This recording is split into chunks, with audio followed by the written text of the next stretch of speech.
Hi, everyone. Welcome on an amazing Wednesday.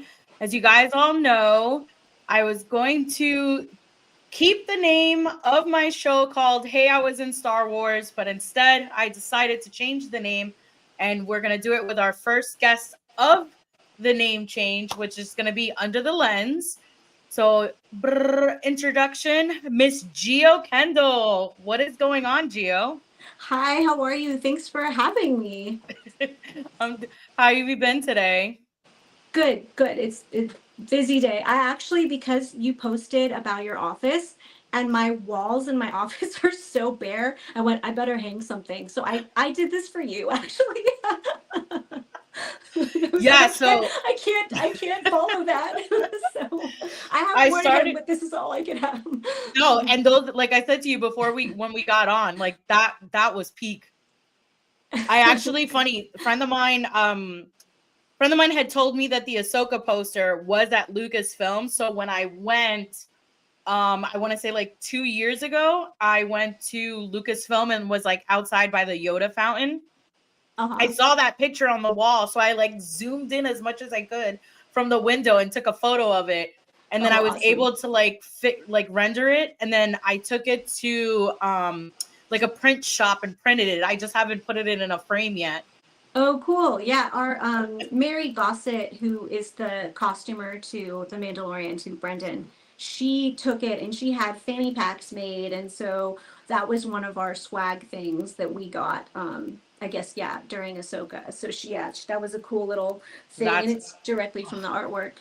it's so I already told, pretty. and just for anybody who's listening, I already told Milda this, but these posters were wrap gifts from our shows, and this one's obviously from Ahsoka. This one I think might have been from season 2. Actually, I don't remember. Yeah. And I have more that I haven't hung, but I need more wall space. Yeah.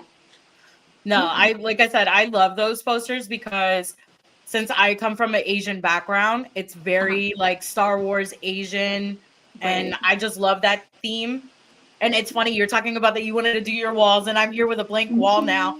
I'm still in the process But of building. I know what the rest of it looks like because you Yes, posted I'm still in the it. process of building that room.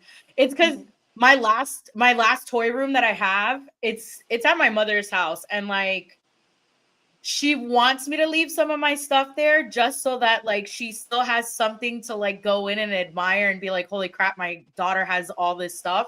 So I Right. just told her that everything I had in storage that I couldn't fit in that old room, I'm now going to bring it into this new room. So I'm just being very like meticulous of how I Yes. want and like making sure like my feng shui functions with it. Yes. Yeah, that's important. Yeah. And did you know? I mean, I'm sure you can probably guess from the style of the artwork, but Dave Filoni drew these. Yeah. This is his artwork. He drew one actually on with just a Sharpie on our wall in the costume office, somewhere on my phone. I don't know. I have a picture of it. He drew it right next outside of Shauna's office on the wall. And it was just kind of like sacred. This is a thing that he did. Yeah. That's awesome. Yeah, there's a couple of Dave Filoni sketches that I've seen that I've wanted so badly, but I've been like saving the back of my right calf for Star Wars Celebration because I've been told by friends that Filoni sometimes likes to walk around Uh-huh. alone. And if I were to see him, I'm gonna beg him to please. I would love for him to do a sketch drawing of Ahsoka on the back of my leg, and I want to go and like go get it tattooed immediately. That's a good idea. Yeah. I have lots of real estate. I just barely got my first tattoo last year, and you can't see it. It's covered up, but it's actually the symbol. I don't know if you know this about Shauna. I'm going to talk about Shauna Tripsick a lot. Obviously, Yeah. like to me, there's no Star Wars Mandalorian without her. I can't do it. They're one and the same. But she had this tag. She told me she used to be a graffiti artist, and she has this tag of a flamingo. It looks nothing like a flamingo, by the way. um, but she would sneak it into her films that she was working on.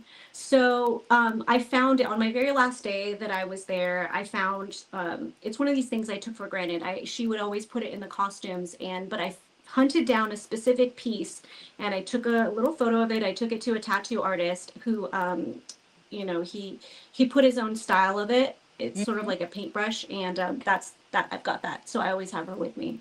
Aw, Yeah. I like that. Yeah. I know I kind of like do the same thing. Like all my tattoos are like little trinkets of stuff that I collect. And I've like Uh, in the beginning, my mom used to be so upset that I had so many tattoos. And then eventually I said to her, I'm like, hey, I go, when I go, I yeah. go, these are coming with me. I go, so I'm Right. just collecting little pieces of artwork. Yeah. And Yeah. I then love she that. understood. Yeah, it takes my. I don't. I actually haven't told my mom that I have it yet. Oh I boy. think she would. Yeah, I mean, I'm pretty sure she's seen it. I'm not actively trying to hide it from her, but yeah, I think she'd be pretty shocked that I'm so like historically conservative that I think that she would. I think she'd be surprised. But so I haven't actually. I'm Latina. I'm Mexican, so I don't know Oh yeah, I'm what her Cuban. reaction to be. She's very very conservative. Yeah. Yeah, Yeah. I come from a Anyway. very conservative Cuban mother. So yeah, You understand, you get I understand your pain. it. So Yeah. I know that you started costuming. You started your Mhm. career in 2008 at Mhm. Disneyland. Is that right? Yes. Yeah, that's right. My first job out of college was at Disneyland. I went there with the singular 2008 too, by the way. Wow. Let's just appreciate that because, and it was right before everything crashed. It was my first job out of college, and my friend, one of my oldest best friends, Shalani, who's a voiceover actor now, she suggested that because I was like, what am I gonna do? Where do I go? And she said, go to Disneyland. No, there's good. They have costumes there, and I went sure. I applied so many times to Florida actually because they had a program there, Mm-hmm. and I went. There's all these questions. Literally, the first thing they asked me was, what's your hair color?" And I was like, "This is on the phone." I called them, and it was, apart from "Hi, how are you?" It's is your hair color natural? And I'm sure things have changed then, but they used to have a very strict policy if you were going to work in the park and be around guests. So but yeah, that was my first job. I said I wanted to work in the costume department. They're like, okay, if you don't get into the costume department, is there anything else you want to do? And I was like, nope. This is it. It's either costumes or nothing. So I got hired, and they said start in 2 weeks. So I packed it all up and I moved.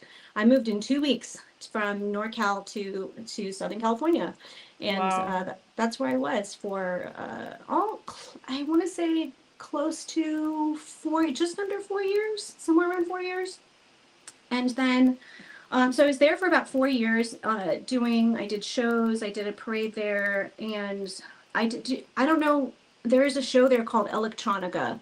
There was kind of an experimental show. It was very popular for a minute. It was based off of the Tron Legacy show. Okay, I'm it sounds bringing this up familiar. because we'll kind of come full circle to it later. Um, but anyway, so I'm working with these costumes for around that show, and then someone pulled me aside. I wish I could remember who it was, but somebody said you need to leave before you hit 5 years because otherwise, if you stay, you're going to be a lifer. And I feel like you can do more. And I was like, okay, Wow. sure. So must have been doing something right, I guess. But anyway, I got my chance because two of my oldest friends, I can't talk about my career without mentioning my friends Joe and Phil, who are twins that I went to middle school, high school, and college together.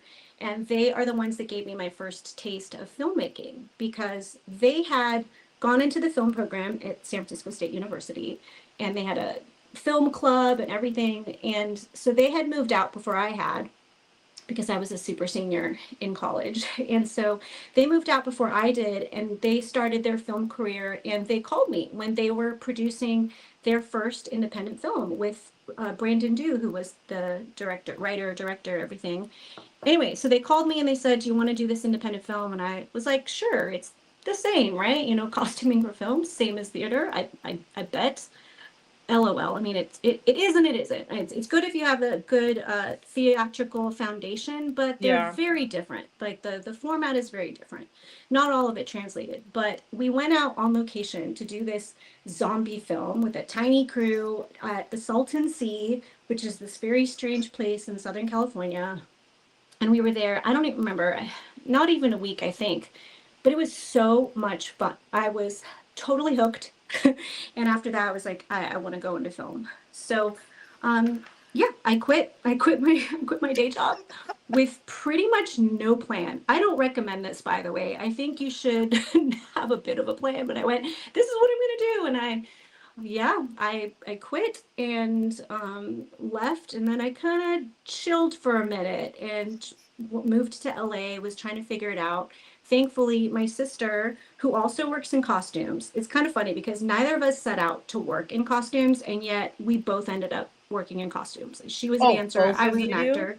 Yeah, we both work in costumes just by accident in a way.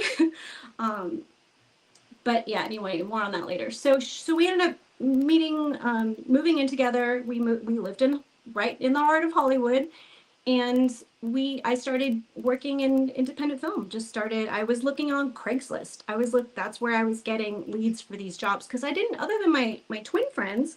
Who did, they connected me to some people, but I pretty much had to start from scratch.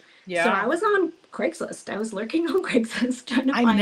I miss Craigslist. I know. You know what I love about fake Craigslist is it is what it is. It's here's my gig. This is what I can pay. Here's the, it's not you take it for what it is. You Yeah. take it at its surface value. So and it's still around, by the way. It's still Yeah, but there. I miss Craigslist before COVID. Like it was fun. Oh yeah. They had like you would find some interesting like sometimes I would just go on some of the regular things like seeking of just to read some of these people's like Oh, the postings. missed connections. Yeah, the Those were so misconnections like, interesting. "Hey, I saw you at the bus. Uh huh. I thought we had a connection. Uh I was huh. at this bus stop." Like I would read those and be like, "Wow." Yeah. Like these are awesome. They Yep. would remind me of I don't know if you've ever seen the movie Ghost World with Thora Birch. Oh my gosh. And Steve Buscemi. Yes. So it Yes, I reminds me love of that that movie. film where like Steve Buscemi's character like writes an ad on whatever their Yeah. version of a Craigslist and is like, Yeah. "Hey, I saw you at this place. Did we have a moment?" Yes. God, that's such a great movie. Yeah. I'm impressed that you like, I feel like anytime I've I'm brought it up, nobody knows what this movie is. no, I'm if it was like Star Wars is my thing, but I'm a very big cinema buff. Yeah. I'm very upset with myself that I never kept all the hard cases for all the films that I own, but I have over 650 DVDs. They're all just in Amazing. like the books. Uh-huh. But I Yeah. love film. I love every type of film, indie, horror, Yeah. action, romance, drama, Yes. documentaries, anything, you name them, I will watch them. I'm the It's what same. I brings love it all. I love it all. And I love a good student film. yes. I love a student film because you're seeing people trying something for the first time and it's so vulnerable and I think that's really Mhm. beautiful. So I love to go to an independent film festival and just see people figuring it out. I like that Yeah. stage. I like that stage because you have to put yourself out there and that's scary. All Yeah. these people are going to look at it. That's scary. So yeah, And I you're like to afraid be of there like and the support it. reactions. Uh-huh. Yep. Yeah. So anyway, so I was working with Joe and Phil, and then enter Mandy Reno, who's a producer and also Joe's now wife, and they went the indie route, but they connected. They helped make my connection into how I actually got into the film. Sorry, the union. I got into the costumers union on one of their shows that flipped. I was supervising, and that's really when I learned how different costuming for film on a union film is, because by that point I already knew that filmmaking was different than theatrical, but Yeah. then union filmmaking is also very different than indie filmmaking because now you have all of these different classifications. I'm what you call a finished costumer, and I don't know if you know this already, but for anybody that doesn't, in our union in Los Angeles, you have to choose. You're either a finished costumer, which the easiest way to remember that is people that work with finished costumes, or you're a custom made. So people that fabricate costumes, and you're not allowed to do both. You have to Oh, pick. wow.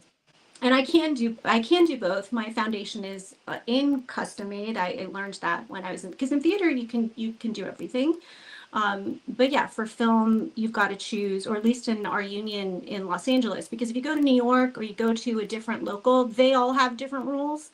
But so a lot of what I'll talk about is specific to the union in Los Angeles, which kind of sets the standard, I think. I mean, I'm biased, but I think it's Hollywood. So yeah, I started working on that. And the way that it works a little bit when you're starting out is you do what's called day playing. And so someone will call you and you'll come in for a day. You're not really a full-time employee. So maybe they have a lot of background, or I know other people call them extras, and you'll help out on those big days. And so someone calls me for this show, and Star Wars is famously known for code names on their shows. And so, yeah, they told me I was going to work on this show. And I thought I was going to work on a remake of Huckleberry Finn, because I really did. And I was excited because I was like, I love Huckleberry Finn and Tom Sawyer. These are my two favorite books from when I was a child. So I was really excited. And they told me, you're going to be watching these, insert code name. And I went, I don't remember that in the book. I mean, I know it was a long time, but I don't remember that. So I show up, and it's very busy. Everybody's busy. And the friend that called me, she said, never take out your phone. They are so strict. People already, have been flagged for that. You absolutely can never take out your phone. Someone else will take care of continuity photos, the photos that you take to make sure everything matches. You just support these people that are here. And I'm like, okay. So they show me into a room and there's stormtroopers. So now I'm very confused because not only does that match this name? I didn't know that this was coded. I had nobody told me. So I'm walking into this completely blind, and there's stormtroopers, and there's a very specific order that the stormtroopers have to be put on. You can't just, toss on these different things.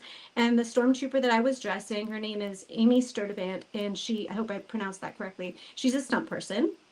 She was so kind and patient. She's telling me, you're going to put this thigh piece on, and then this clip goes here. Because whatever was going on, it was so fast paced. There was no onboarding. This isn't corporate. There was no. Oh, it's like just go in. You're just thrown right in. So I'm clipping. She's telling me this piece has to go first and helping me learn how to build it. And then we're going to set. And I'd have to watch it again to know which scene it was, but we're in a hallway with this Mandalorian, and I hadn't seen Clone Wars till that point. I was pretty much an OT girl, OT and prequels, because I'm from the 1900s, so I'd seen that, but I didn't. I was like, what is this? He kind of looks like Boba Fett, but I don't know who this silver dude is.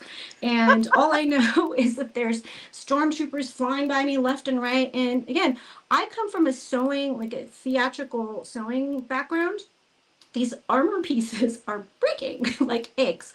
And I'm like, I don't know how to fix this, but we had a specialty costumer there. So we would run over to her. Her name's Alex, and she would have all these glues. And at some point, she's so overwhelmed, someone hands me a roll of tape, of gaffer's tape. And they're just like, just tape it. They'll VFX it out. Don't worry about it. Just tape it. And I didn't know that gaffer's tape is canon. It actually is. I don't know if you know that either, but it sure is. It's right there in the book. Anybody who from 501st knows that's canon. But I didn't know that then. So we were literally just taping pieces of the armor on. And you really don't see it unless you're, I know people will watch the show and they'll freeze frame it. This was season 2, by the way. So that was the other thing too, is I started on season 2. It was a new team, new designer. I hadn't met Shauna yet. And what was the thing? Oh, so and the show wasn't out. The Mandalorian season 1 wasn't actually out yet. We had already started filming. So there was nothing for me to Google, really. I didn't know at all. Oh, anyway, wow. So that was my first experience. It was so weird. I never took out my phone. I went home, and, my son's dad is like, what? How was your day? And I was like, I don't even know what just happened. I don't even know how to explain this. Also, I'm not allowed to really talk about it. So I had to kind of just sit on that, And speak to him in coding. Yeah, everything was coded. But they called me back, and then I started kind of being a regular day player. I was there regularly, and it was so fun. It was mostly on second unit, on the back lot. Mm-hmm. And that's where I was. That's where I met Frederick. Faith is he was also started on set. I'll mention him a lot because he later became my right hand man as things progressed. But it was just the season 2 was really fun. I mean, of all Yeah. the seasons that I've worked on now, that was probably the most fun. I wasn't responsible or in charge of anything yet, other than just being in the trenches. And it was so surreal because being on the second unit in the back lot, for a lot of people that don't know, that's the action stuff. Generally speaking, Oh, so second unit is tends to be it was with Latif mostly. It was mostly with him. It was he's with so nice. He's so nice. So He's nice. so funny. Yeah, he's great. And we goof off, but you're not really worried about sound as much.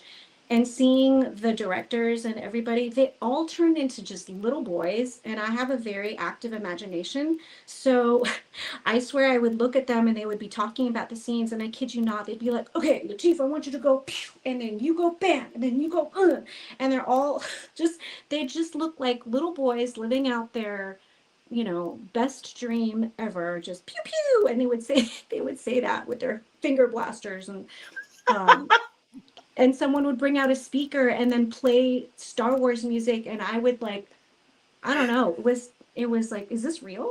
Is this Just happening? just the way you describe that. Little boys. Pew pew pew. They would say pew pew. Grown men saying this to each other. They just turn into little children, and we're going, give me your helmet, though. Don't put that on the ground, sir. You know. So it was fun wrangling them, and we had a great time learning those costumes. They all have a lot of nuances. That's where I met. I saw that you interviewed Dimitri.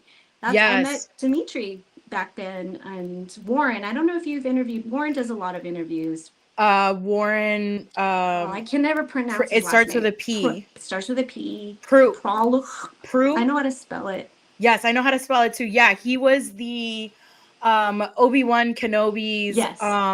stunt. Yep. Yeah. Yeah, or I his know him. double. Yeah. I know him very well. I know all those boys. They were all there since men. Sorry, they were all there since season 1. I see it. They turn into boys though. You get them back there, and they Oh turn into yeah. boys. It's funny. So like anytime I've interviewed any of the women that have been part of Star Wars, they're like very firm. They tell me their stories.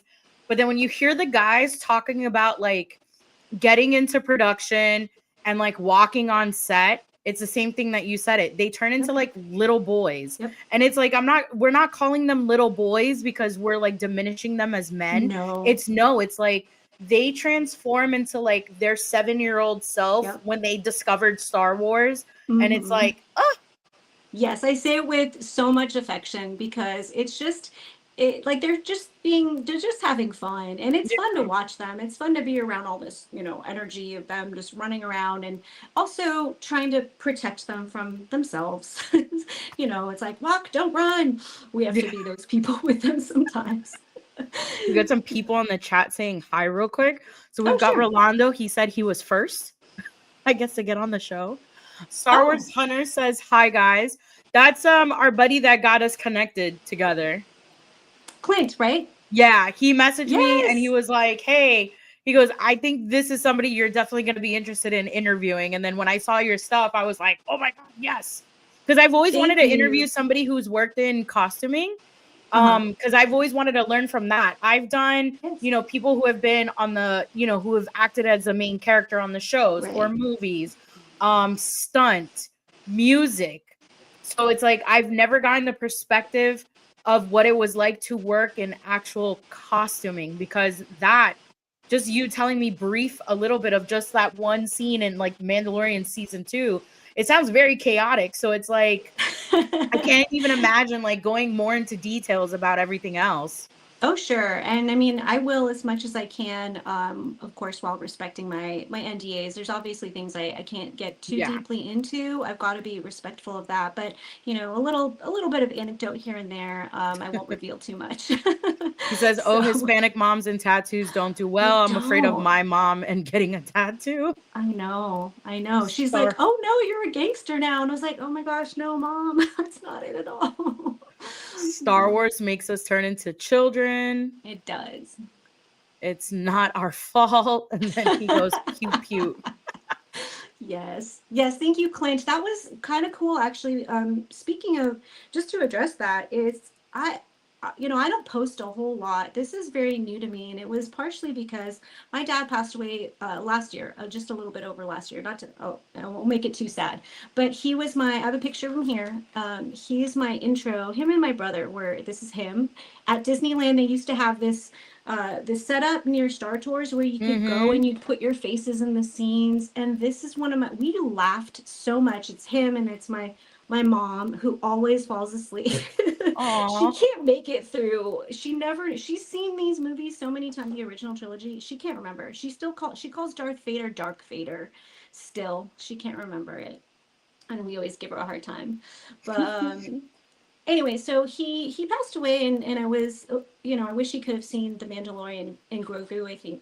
I'd like to think he would have been proud, especially because my sister and I worked on it too. So we were both kind of missing him for that. But I realized that I wanted to share more. I wanted to share more kind of our, I feel like everybody's going through something right now. And I Yeah. wanted to put myself out there and be a little bit more vulnerable and just go, because I don't know if it's getting older. You get to a point where you're like, I don't care.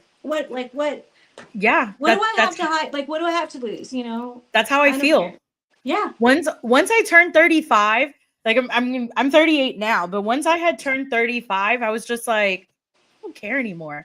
Yeah, I was like, I don't I care. rather, yeah, I was like, I want to be one of those content creators where I'm very not blunt, because I feel like the word blunt always comes off as being like rude or condescending, Sure. but I just wanted to be my truthful self. Yeah. And honestly, like since I've been doing this since 2020, doing content creating, that is the one thing that I always get people that message me always about, that they love that I'm very authentic, that I don't Yes. bullshit or BS, Yes. and that I'm just very honest. If I'm having a crappy day, you're going to know Yeah. I'm having a crappy Oh day. yeah, same here. You see this face? I have no poker face. Yeah. My eyebrows will talk.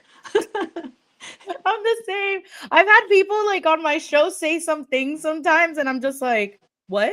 What did you just say? And my face can't hide it, because I, you say anything, and if I think it's, outlandish or wild, like my face goes like this, and I can't control it. And, my Yeah. mom says all the time, I have the best RBF in the world, but,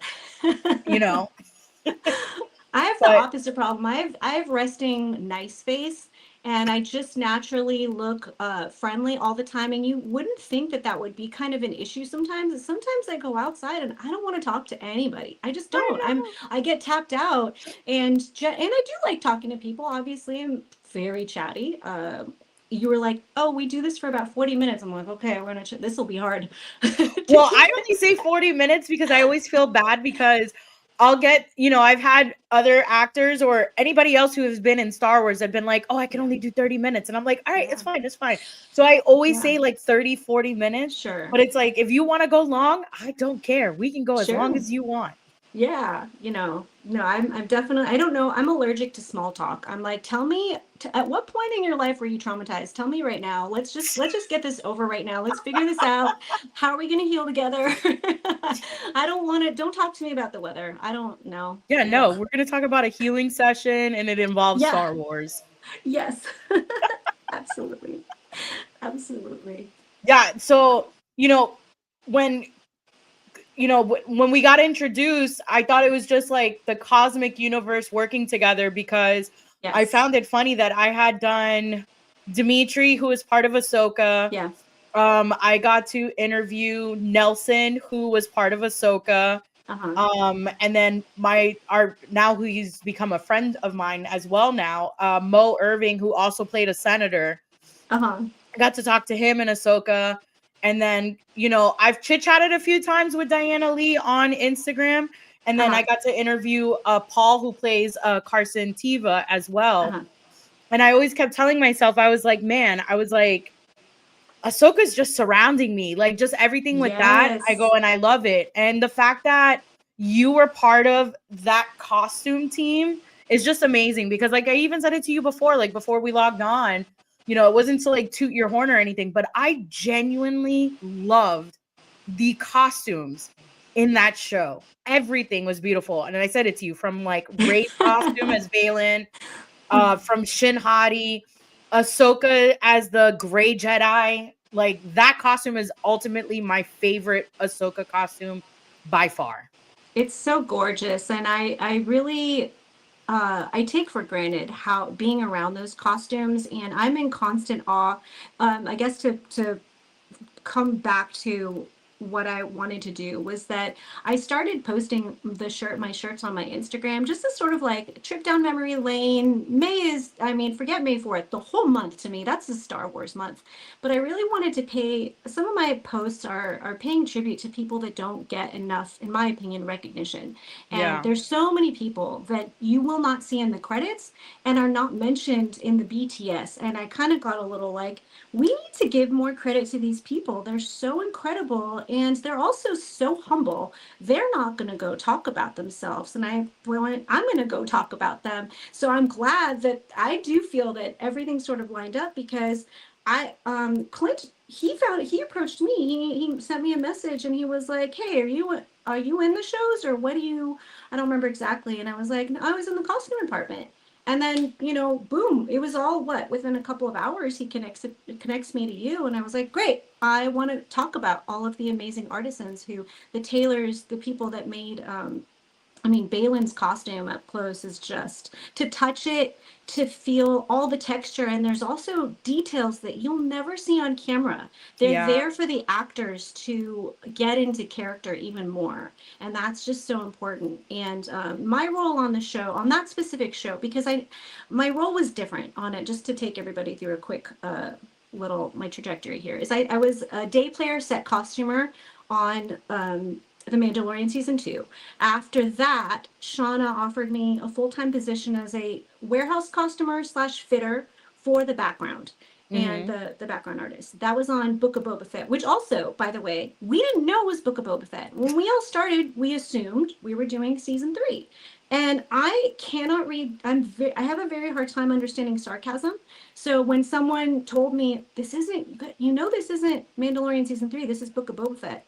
And I thought they were teasing, like joking with me because people, they know I can't really understand it. I'm gullible. And so I thought I was being pranked Yeah. until finally I think I saw the logo somewhere and I was like, oh, we're doing, okay. I mean, same, but different. But so I was that, and then on Mandalorian season 3, then I was promoted to key costumer then, and then uh, on that show I was kind of doing everything. I was doing stunts, key costuming for stunts, and the background, which is to me now I go, I can't believe we did that. Was bananas. That's also not normal. Now you would have the principals would have their own key, the stunts have their own key. That's how it was on the movie. On the Mandalorian Grogu, we had a key principal costumer, we had a key stunt costumer, and then my job split up. We had a key background fitter, and then I was background key. So we went from me doing this way too big of a job to now it's 4 positions for the movie, which is a luxury. But Oh wow. thankfully for Ahsoka, the show had just grown so much that it split up again. I was like, I got to just focus on background for Ahsoka, and I loved that. I loved that. That was good. So that's kind of how I landed on. Anyway, yeah, That's that's I like that. yeah. It's funny how like the world works on like how you're able to get in. I like how Vicenta says, to be fair, Mando kind of took over a bit in the Book of Boba Fett.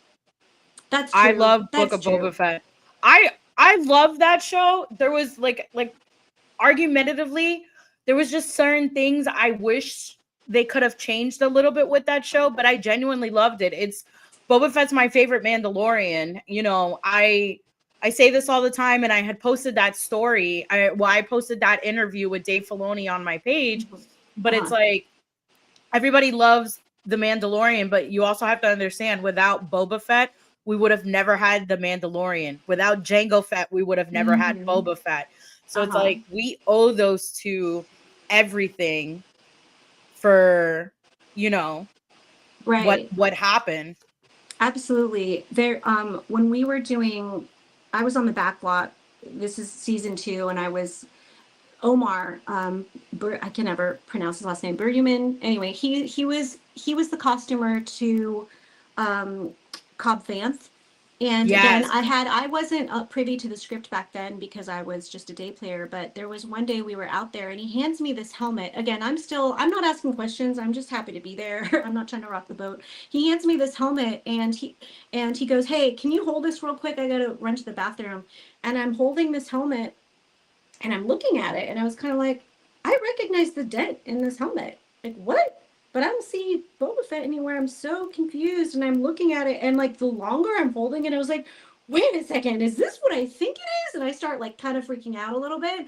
He comes back and I'm like, yo, what is this helmet? What's happening? And he's like, okay, that's enough now. Let me take this away. Your You're fangirlness is taking fangirling. over. Because he didn't know. Omar's not like a huge Star Wars fan. He's a really amazing costumer, but he wasn't starstruck in the way that I was starstruck. And anyway, but that was my first moment of like, this is important, this helmet right here. I'm holding Boba Fett's helmet. Yes. So I did not take that for granted at all. And I liked that show was challenging because we shot it in 2020 and this was just we're very much still in the thick of COVID. Mm-hmm. And it was definitely there that I I'm trying to explain. Basically, I didn't really know what I was signing up for when I got that job. I was like, yes, I will do it. It's full time and I get to work. I knew it wasn't going to be on set, but I honestly didn't really understand what that job entailed. And so when they told me that I was going to be helping to pull some of the looks together for the background, I went, okay, that must mean that there's just costumes for the background hanging out somewhere. And they take me, the warehouse that we were working out of has all this stock, and again, I'm thinking these are going to be complete pieces that it's kind of like contemporary. You need Mm-hmm. tops, bottoms, whatever, you're going to mix match. And I go there and they go, okay, here you go. Shauna gets this design meeting together. She's showing us mood boards. Everybody's nodding their head like they understand what's going on. And I'm kind of like, I still don't get it. So the way that it works, at least on these shows, every show is different. Every designer has a different process. Kelly Chambers was the key costumer when I started. So she was very kind, very patient. She walked me through this.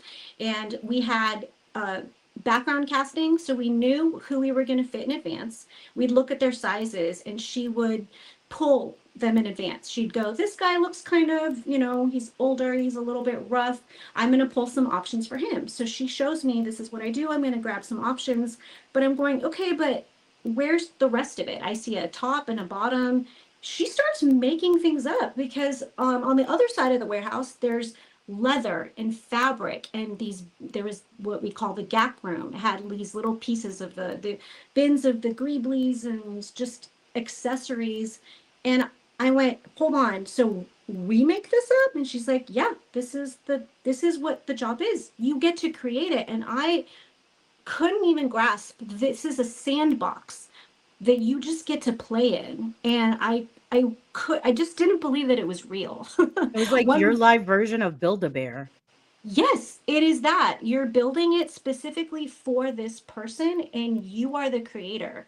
Because this show is so large that any designer, it's going to be very difficult for them to design literally every background. And something that I always really liked about our Lucasfilm creative team, and when I talk about them, I'm talking about John, Dave, and Doug Chang. Those three, those to me are the big three. They're the head honchos. They're there in all the creative meetings Mm-hmm. and they're the ones driving the car or yeah. So anyway, so Drive. they told us how important it was. The background are very important, and that's really when I fell in love with it because there's concept art for the principal characters. Like even Ahsoka or all of these other characters. You know who Brian Machias is? He's one of the Yes. concept. Yes, he's one of the concept artists. I'm very familiar with this artwork because they served as their jumping off point. So your principal characters, your speaking roles, they'll have concept art, but the background, you get to be in the driver's seat for that, and that's just so Mm-hmm. fun. Especially that Shauna encouraged us all to put our own seasoning on it. You're emulating her style. You know, I would never say I designed that. It's not like that. She tells you what her parameters are. You're layering that on top of John, Dave, and Doug. So there's all of these parameters, but within those parameters is your creation. So that was just surreal. I'd go, okay, I guess I'm going to cut up this big hide of leather and attach this little piece of yak on someone. And yeah, it was really fun. Once I got into it, I was hooked. I was like, this is the best thing ever. Doing this, because you don't really do that so much on the or we didn't do it so much on the principals, and that was always Shauna and her team. But there's so many more backgrounds than there are principals. So there's a lot of for us to play around with, and we had so much fun. That's insane Yeah. that And you guys also, are able to do that like on your own. yes, it was. Well, Kelly was such an amazing teacher. One of the tricks that I learned from her was at first kind of trying to get unlocked just creatively, because I didn't know how to make something not look contemporary. I'd go, that's the top, that's the bottom, a jacket. How do I make this Star Wars, you know? And so she helped unlock my mind by taking a piece. This was sort of her role, or her trick was take a belt, but don't use it as a belt. Or take a necklace, but don't use it as a necklace. Use it as some cool little dangle here. Maybe it's a headpiece, or maybe it's a shoulder. So she really helped me unlock my brain so that I could think outside the box that way. And she taught me how to read the casting that we were given, was just trying to get a sense of who they were. Obviously, it's easier if they're there and you can behold them, but Yeah. we don't have that luxury of time. The casting is just, I mean, this is a TV show. You don't have that luxury of time. So it's helpful if you have pulled all of those pieces in advance and swap a couple of options. But to get into the meat of things, you go into a fitting, you have these options. And this was, again, we're in the thick of COVID. For a lot of people, myself included, this was our first show since the hiatus.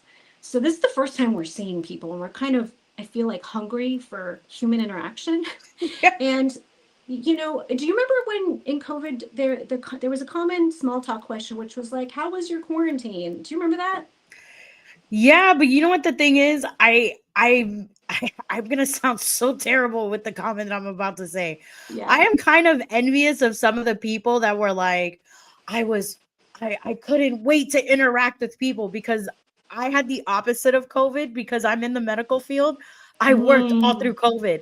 So I Oh, was okay. interacting with people, Okay. triple masked, going home crying, Yeah. freaking out. Oh So like man. a part of Thank you for me, your service. thank you. A part of me Seriously. was just like, crap, I don't want to see people. Yeah. And like the only thing that I genuinely did love about COVID was I stayed home a lot more. Like on the Mm-hmm. days that I was off, I did a lot of cooking at Mm-hmm. home, which was great because I actually learned how to cook certain items that I didn't know how to, and I baked a lot. Um Did you do sourdough bread? I tried. I couldn't. I need to know the magic trick that these people are doing. What witchery can you Yeah. can you possess to me for me to learn how to make sourdough bread? That's Yeah. one goal that I said I'm gonna do before I die. I have to learn Yeah. how to make sourdough bread. Me But too. yeah, like I learned how to bake cookies. I learned how to make like a cake and all that stuff.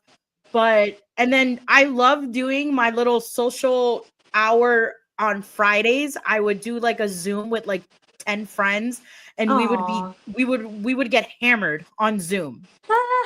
And it was great because I was home, I didn't have to drive and I could drink more than what I technically Yeah. could.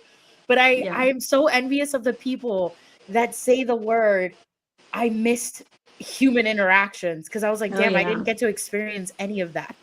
I missed it because we left. I took my family and we left Los Angeles because my parents lived in Northern California at the time in the Sierra foothills.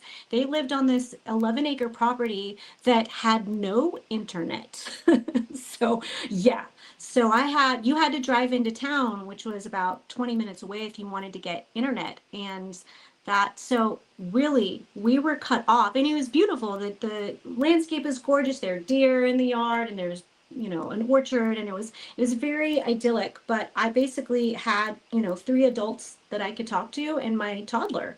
My son was barely not even 2 years old when all this was happening. Oof. So I would go. Our Joann's, R.I.P. Joann's, they were actually open. So they're one of the few that stayed open. I would drive to town, and I used to hate this. I used to hate when people would go, "Oh, what are you making?" Like, that's none of your business. Please don't ask me what I'm making.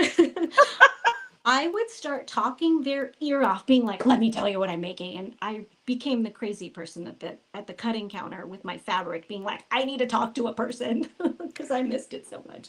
But honestly, I felt like COVID, like, yes, it was a horrible thing. Like, I lost my grandparents to COVID as well. But I I'm feel sorry to like hear that. COVID with anybody, thank you, for anybody who was like at home and wasn't working, I feel like it just opened up a peak Yes. of, this is what I'm interested in. I want to Mm-hmm. try it out.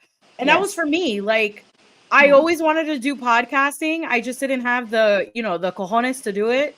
And I was like really afraid. And then I remember getting into a small little argument with one of my closest friends, and they try to like tell me like, I have a bachelor's degree and this and that. And I was like, dude, I'm showing you the way that I've learned of the force. Yeah. Let's go this path. They didn't want Yes. to listen, so I was like, you know what? I'm just gonna go do it myself. Good for But you. thank you. But I feel like for COVID, like that happened with a lot of people. Like they were Yes. intrigued to like do things that they had never done before. Absolutely. And that's where this ties in, because the group of people that I was fitting were not only starved for interaction, just as I was, but also I was meeting people who they were coming this was they went their experience from COVID left them going, if I don't go for Hollywood now, I'm never gonna do it. So Yeah. for a lot of the people that I was meeting, there was a portion of people that went, this is it. I'm moving to LA and I'm gonna try it because of their COVID experience. I also had people that went, I've been hanging on, I've been living in LA, I'm not ready to give up. And they were just, everybody was going through something. And so that small question at the beginning of your fitting, like now that's all, died away now, but let's say usually there's a rhythm. You get somebody in, you take their sizes. There's somebody that takes their sizes. They come in just to make sure, because it's very common for their size card to be inaccurate. That's very normal, unfortunately. Hmm. But also people fluctuate. I'm not the kind of costumer that ever shames people for that. I think that's really unnecessary. It's unfortunate, and that's common. It's very common for them to get into a fitting room and someone's like, "Well, these aren't your sizes, or you should have updated them." Like at that point, they're in my fitting room. Why am I gonna make them feel worse? I don't want them to feel worse. I need them to feel good, because if you're going into a fitting room when you're very vulnerable and someone is shaming you for whatever reason, you're not going to have a great fitting. That doesn't, just from a cynical standpoint, that doesn't benefit me as their fitter. So I need Yeah. them to be in a good spot. Or if they're rushing in, they're coming in late. Again, there's people that are, you're late or whatever. Are you okay? You got here safely? Great. Do you need to use the bathroom? Let's take care of you first, and then let's start the process, and then we can go ahead. And I like to put music on in my fitting rooms. I like to set the mood. And some of my favorite fittings are, I'll be like, well, what are you feeling? We'll play the whole spectrum of music too. I'll play Selena sometimes, just kind of, I'll ask them sometimes, so what do you like to listen to? And then I'll cue it up and put it on. And it just sets the tone for a really good fitting. Yeah, And it the does. energy, yeah, well, the energy that they have when we take the picture, they're happy, they're in a good mood. That's what I want, and that helps sell the picture a lot, because John, Dave, and Doug, they look at every single background to touch back on that. They care about the background. They want us to treat them as if they're cast members, because they like, from time to time they'll upgrade somebody, and that's Hollywood speak for, they might throw them a line, or they'll really feature somebody. So you have to be prepared for the background at any moment to get pulled up in front of camera. And so which is great for the background. Hmm. They're in proximity to these people that can do that for them. So we pay attention to all of those details. But so those people that were going through COVID, that we just had some really deep conversations in those fittings. I think some of those from that time period are some of my favorite because people really allow themselves to be vulnerable and just lay it all out. And it was like a therapy session. Sometimes it felt like because people would just trauma dump, and I felt honored that they were sharing that with us. It's such a vulnerable place to be, and I was an actor when I was growing up, so I can relate what it's like to have somebody really judge your physique. Actors are facing that judgment all the time, and Oh yeah. I take that responsibility as a costumer to take care of them.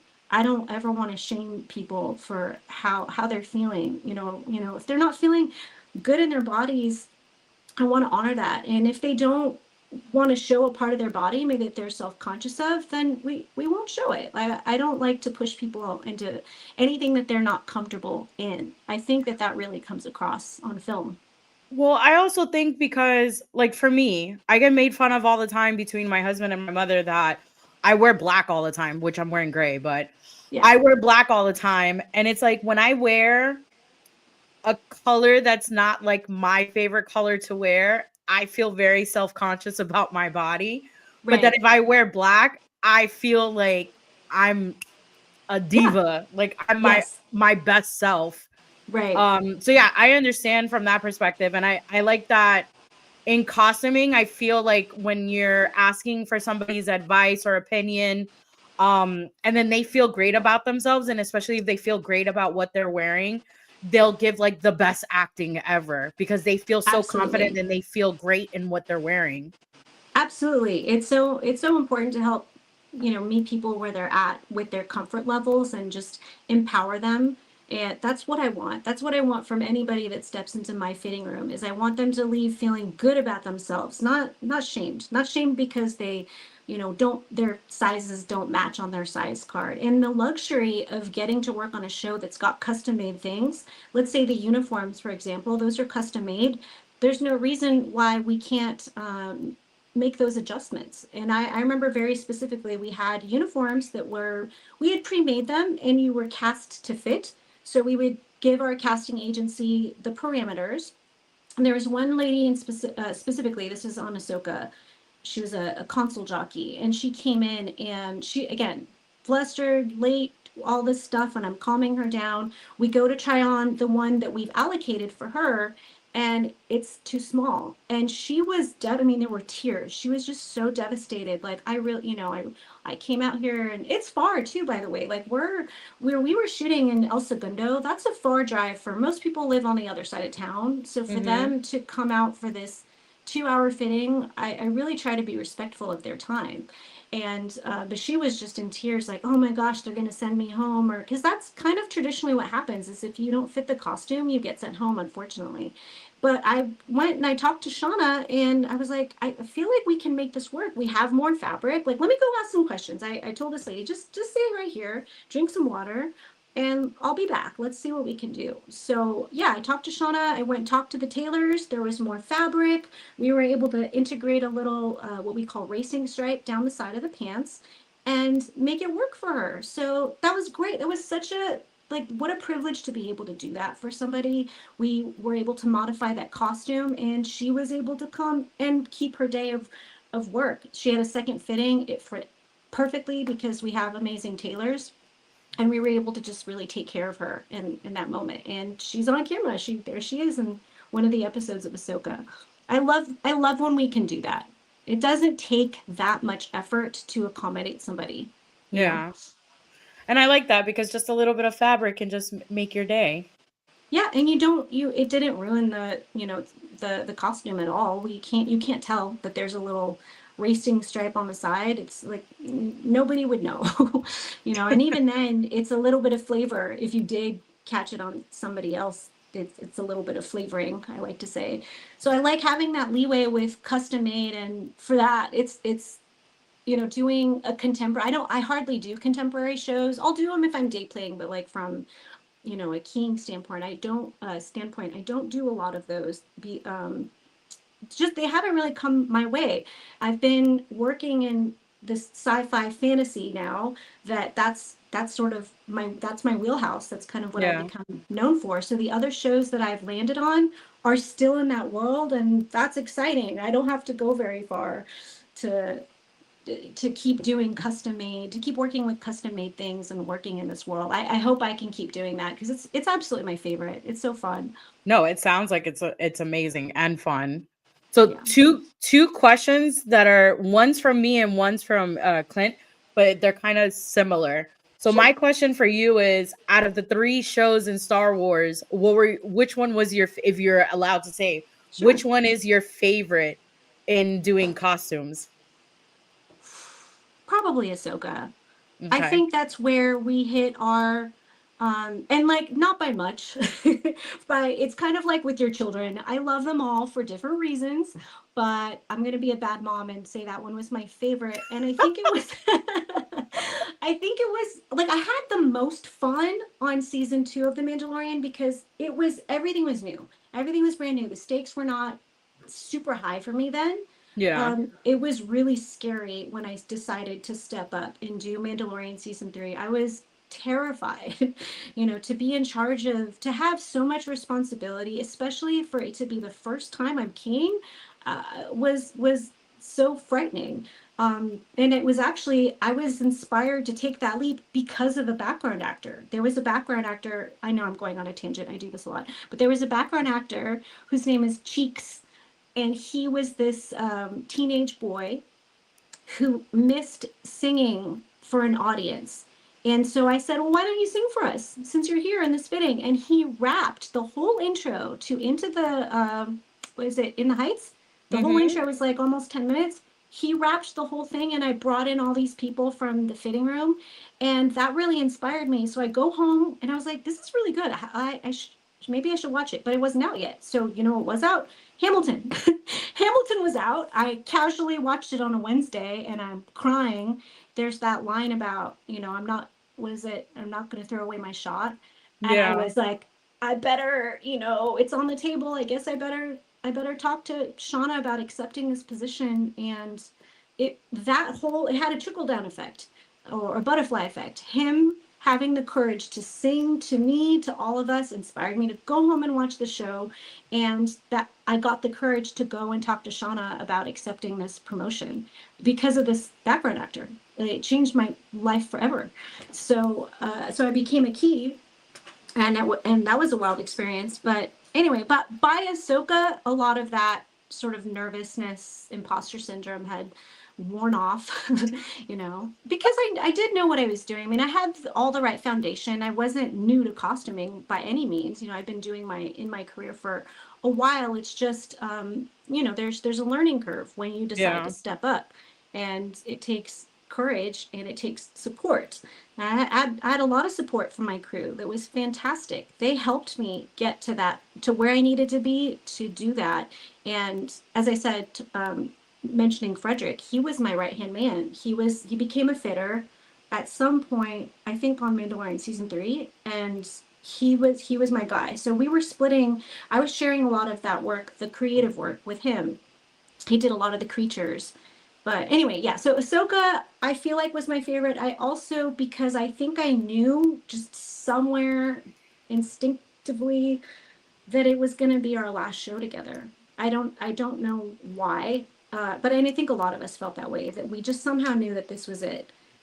We knew that there was a break coming up. It wasn't about Shauna passing. It wasn't anything like that. It was just for all of us to be together again, because when a show ends, everybody kind of scatters. People Yeah. get other projects. It's not the only reason we've been able to sort of stay together was because all the shows had been rolling from one to another. We went straight from one to another, and we even started Ahsoka while we were finishing The Mandalorian season 3.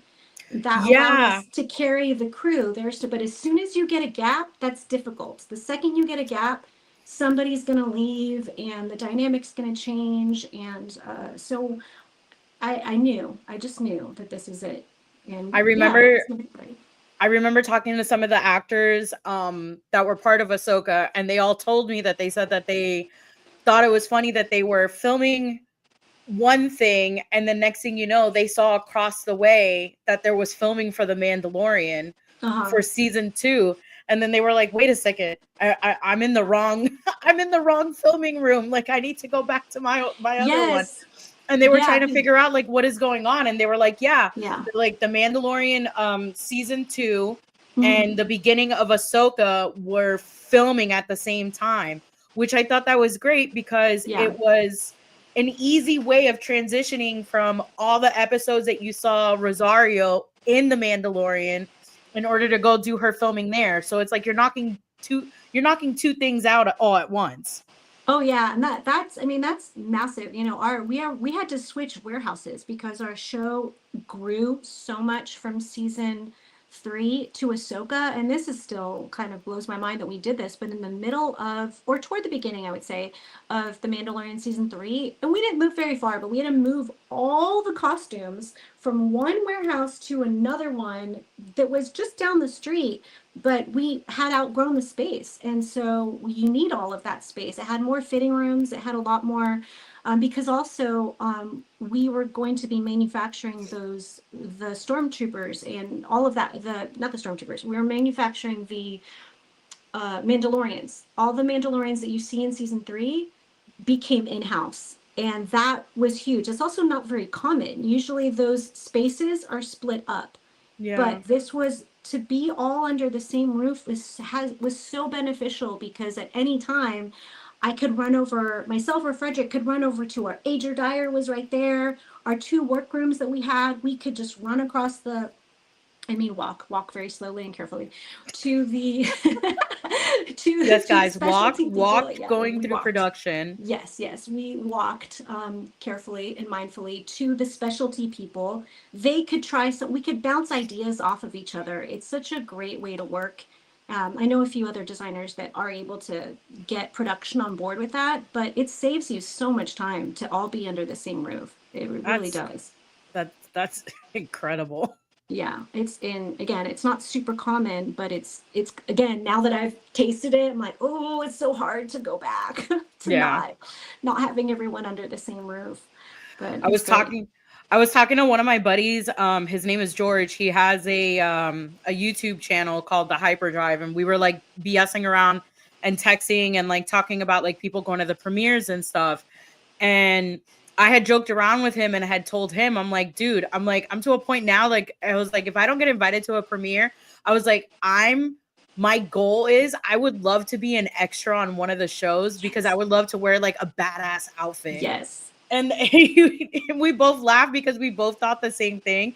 And I Yeah. kept telling him, I was like, I would just like to be a background person, but if I have like a badass outfit from there, even though I know I can't keep it, at least I can say, like, hey, I had a really cool outfit. And Yeah. like I said to you before, like that's how I've always felt with all the Star Wars shows, all the clothing, even in animation, they're always phenomenal. They're very detailed. And like now you're saying about like certain like a certain person you had to fix the seam and the lightning strike.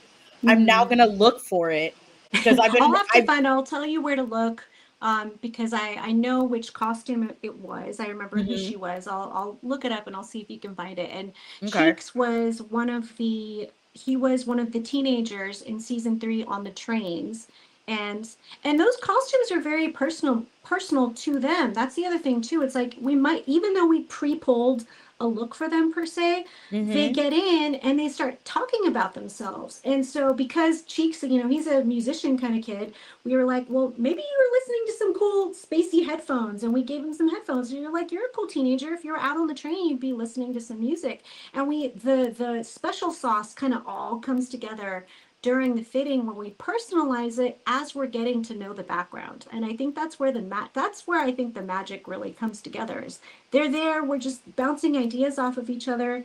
And the other thing is let's say, because this also happened during COVID, maybe someone uh, maybe someone had an identity crisis during COVID, right? A lot of people did. I know I did.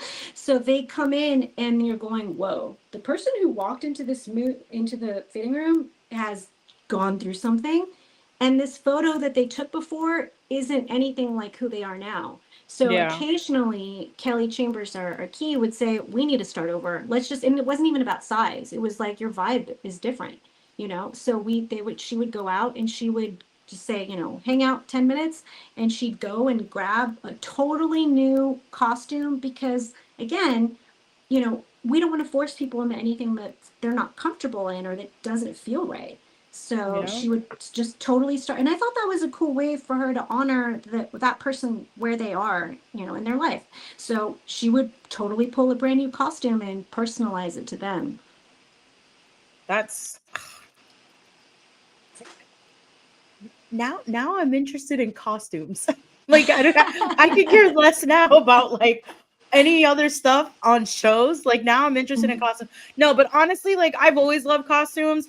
I think my peak for costumes got like it hypened more with watching Ahsoka, the latest Guillermo del Toro Frankenstein movie. I Mhm. absolutely love the costumes there. Uh-huh. So yeah, it's just been like certain films and shows that I look at the clothing and I'm just like, wow, like this is insane. It's beautiful. I love it too. I didn't, it's funny because again, it wasn't my first, I thought I was going to be an actor, right? That was my first, and I was singing too. I was trying to do that also, but I think it was Book of Boba Fett, and it was those fittings that really made me go, nope, this is where I belong. And also, I want to work with background costumes. Yeah. This is a choice I've made to not do, I can do principals. I've done principals, but I love the background. To me, that's where you build the whole world. And as much as I like to admire, I got to admire Rosario and everybody else that are wonderful principals, or Iman. He's just like the sweetest. Yeah, he Uh, is. and he's Ezra. I feel like this man is. I don't know if you've ever met him or talked to him, but I'm like, you're Ezra. You're Ezra in real life. I met him for like 5 minutes at MegaCon because I had totally forgot that he was there and I was mad at myself that I didn't bring a plaque with me to him to sign. And uh, then I was supposed to go to a con, but then it was like I think a friend's wedding or something, so I couldn't go, but a friend of mine got it signed. mm-hmm. But actually, Ezra Rosario or Imani Rosario and Hayden are actually going to be down here at a con that's literally 45 minutes away from my house. And Oh, nice. yeah, I bought the photo op to do with Rosario and Hayden, but I'm Uh, waiting to see if they're going to announce more Ahsoka mm-hmm. characters because I would love to do a group photo with Right. all of them. So I've been like crossing my fingers that they're going to announce more people, but Yeah. I've had somewhat social media interaction with him. Like I've made reels Yeah. and stuff and he's, liked it, made Yeah. comments. But yeah, everybody has said that he is completely nice. He's so nice, and he is Ezra embodied. I mean, he made like, and I don't, he talks about it in interviews about how he manifested being Ezra, and you meet him in real Yeah. life and you're like, yeah, you did. You totally did. Yeah. He's He just literally such a looks like light. Ezra. He looks like Ezra. He is Ezra to me, as far as I'm concerned. He's that guy's. And also his Rebels look that he did. It was the last thing that we shot of him, because when we see him in Ahsoka, he's got his beard and everything. He had to Yeah. shave all of that and get a whole haircut. And Mary Gossett, again, that costumer, her like present to me, because I loved Rebels so much. It was my favorite. They were doing the hologram scene, so he wears the Yes. Rebels Oh, costume for the hologram scene. She yes. gifted that to me.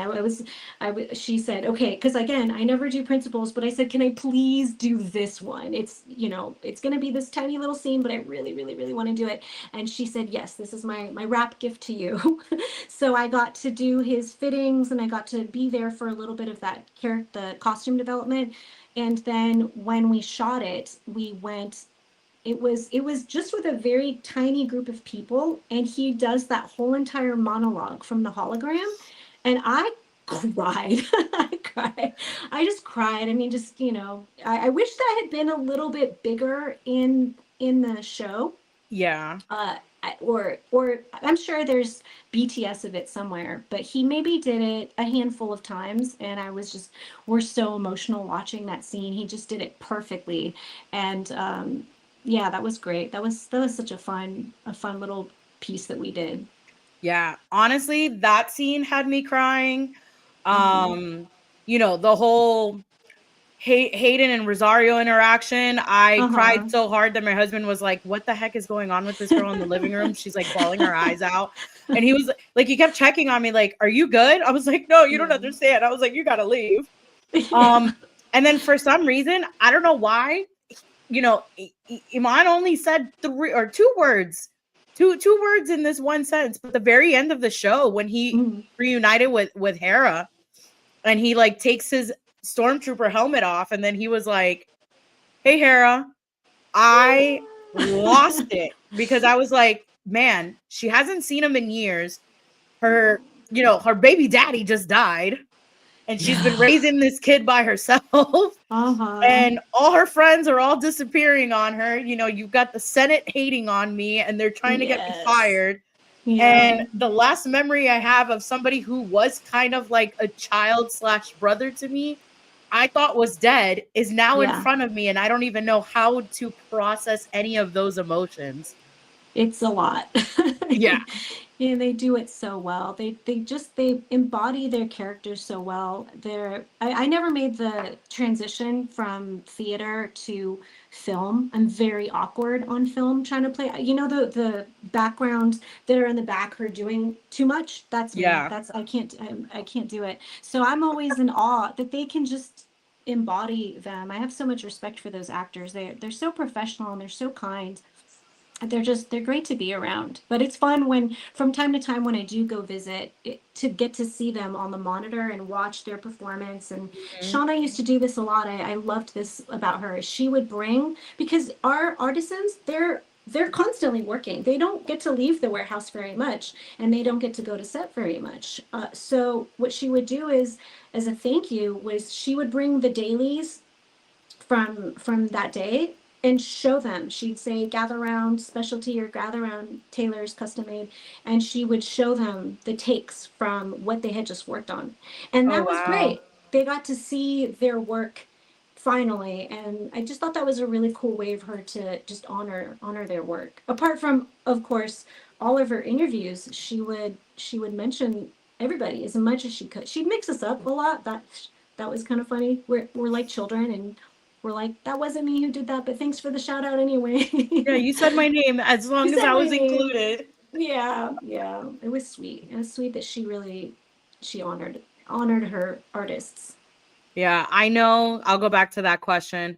I Yeah. know when Shauna passed, the amount of love that was spread on Instagram was insane. Yeah. From literally everybody, from the actors on Ahsoka, Star Wars, Lucasfilm, anybody who Yeah. had any little speck into the Ahsoka show, you guys all went hard for Shauna. And Yeah. I know it was a big deal for you guys, especially when Ahsoka had won an Emmy. Yeah. And that was insane because I remember watching the Emmys that year. And when Ahsoka won, like I was excited. Anything for Ahsoka, I was Yeah. excited. They make teasers about it, and I freaking cry like a child. But I Yeah. love that everybody who accepted the award literally was just like, "This is for Shauna. Like this is, Yes. we Yes. we wouldn't be here if it wasn't for her." It's very true because one of the big things about her is that she is a true ally and that she made space for people who didn't necessarily have experience. And so she liked to do that. She pushed you beyond whatever you thought you were capable of. And I wasn't the only one that she pushed where, I thought I'm not ready for this. And she's like, yes, you are. And I wasn't the only one. There were several of us that she pushed us beyond our comfort zone and said to step up because she was also willing to take that journey with us. I really like that. I mean, she cared. She's not like one of those people that says, I don't see color. She goes, I see color and I need color. I need color too. This is not a direct quote, but it's her way of going, I actually invite diversity because that's how you world build. You world build by filling in, all these different kinds of people. And all of us costumers were of her team, we're such a mixed box of crayons. It's like I'm one kind of way. Frederick, he wears black every single day. He's very, punk rock sort of, or more goth, I should say. He's like, like a vampire, dresses like that. And so she's got such a diverse group of personalities. And that's a lot of different personalities all working together, but she surrounded herself with all of these artists and intentionally. I like that she was intentional about it. I think that's great. She made space. That's what it looks like. That's what it takes to diversify. She made space for us. Well, because if you get the same, so basically, like if you get a box of crayons and they're all black, you're just gonna get black. Right. If you get a box of crayons and it's all white or all blues, you're just gonna get that color. And I feel when you get a mix of different colors in the box, you get a mix of different personalities, different people being very creative, certain people who are only blues and other people who are only oranges, and the blues and the oranges meet. Maybe the blue will take some from the orange and we'll learn from that, and we'll get to, we'll get to see something that they've never seen before, and it would brighten their horizon. So I love that, she grabbed a mixture of different people, because you guys all probably learned different things from one another that you We probably didn't definitely know. We did. We learned. I mean, I didn't know anything. When I took over as Key on Mandalorian season 3, I didn't know the first thing about fabrication for those costumes. Like they're back there mixing up glues, and I'm like, what? What is that? What? There's like, it's very technical. It's chemistry. It is actual Yeah. chemistry that they are doing, and I had to learn that. It felt like overnight. It wasn't overnight, but I had a lot of people that were so kind to just. I had to get comfortable going, what is this? What are you making? Because for instance, to take a costume, because I have a sewing foundation, if I'm in a fitting and it needs some kind of an alteration, I know from my experience how to decide what sort of alteration I will need or to ask for. And I also have a representative there too. I have a custom made, but I know how to have the conversation with them of, we need to make this look a little tighter. There's a lot of different ways to do that, but I can navigate that conversation because I'm considering how much time we have, how long is it going to take them. Like, I know what questions to ask. But when it comes to uh, fitting armor, I don't know what that process is. What is that? Or I did it. I do now, but I had to literally go and ask some of our fabricators what comes first. Which order of operations do I need to address this in so that uh, we can tackle this, because the timelines are so short. And also, as far as the tape goes, Mary Gossett, she made this pin for our department that says tape and prayers. That's sort of our mantra. Sometimes cosplayers will ask, like, why don't you have proper closures for these things? And obviously the short answer is time, but to be more specific, if you're gluing onto a piece of armor closure, there's a finite amount of time that glue needs to rest, to off gas, and to set. That's usually 24 hours or more. And so sometimes we're working right up until the night before, sometimes even the morning of. There's not enough time to use glue to do the kinds of closures that maybe cosplayers would do, the things that make sense. There's a reason. I see this online, especially now that I'm plugging in and I'm meeting people and I see them asking questions or posting things, and they'll be like, why didn't they do this? And I'm like, oh, there's a reason. There's always a reason why we didn't do that way. And most of the time it's because we didn't have time. You're moving so quickly. There's not time to do it that way. So you have to get really creative of how you're going to do a closure. And sometimes it's just tape. That's all roads lead to tape at some point, because there's a time. And on the movie, thankfully we did have more time in preparation. Feature films generally get more prep time. We didn't have to resort to that. We rarely, if ever, used tape on the movie because there was time to do proper closures. Yeah. Oh, Mm-hmm. wow. Besides Ezra's Rebels costume, which I absolutely love that story, and I'm actually gonna make that into a reel, our conversation, and Okay. I'm gonna tag him on that, Yes. because I think that's gonna be it's I say this all the time, and you even said it yourself. So, like, the boys, when they see something Star Wars, they do pew pews and, they turn Uh-huh. into little children. You telling that story, you turned into a Star Wars child right there. I You did. did. You turned into a rebel Star Wars child. I love that show. I mean, I didn't know. I'm a child of Sailor Moon. I loved Sailor Moon, and I got turned on to, yeah. I think the first like anime that I watched in recent years that made me cry was Avatar, and I watched it because Dave Filoni worked on it. So Mm-hmm. I naturally had to go look at it. And I'm watching, I was like, this is making me cry. But then I watched Rebels, and Rebels gets so heavy there at the Oh, end. And yeah. Clone Wars, too. Clone Wars, obviously, we know those last four. Did you see that? I posted something recent, or reposted something. There's somebody who made a vest, and it's Ahsoka standing in front of all of her fallen troopers. And I Yes. was like, cool, I didn't expect a vest to make me cry today, Oh, but yeah. that I was emotional. I see every time I see that scene, I always cry. It's actually, and it's funny, not funny, but like people always ask me what is your favorite scene ever of the Clone Wars, and it's that scene. It's And it's the heavy. most toxic, traumatic scene Yeah. for me to claim that it's my favorite scene. But the Uh-huh. reason why that scene is my favorite is because we've always seen the Jedi be so victorious in everything that's happened. And Mm-hmm. Ahsoka's face in that scene where she's staring amongst not her friends, her brothers, and it's a whole burial site. And Rex is behind her, Yeah. just watching what she's doing. She has a Yeah. look on her face like, and excuse my language, but she has a look on her face like, fuck, what just happened? What did we do? What did we just go through? Yes.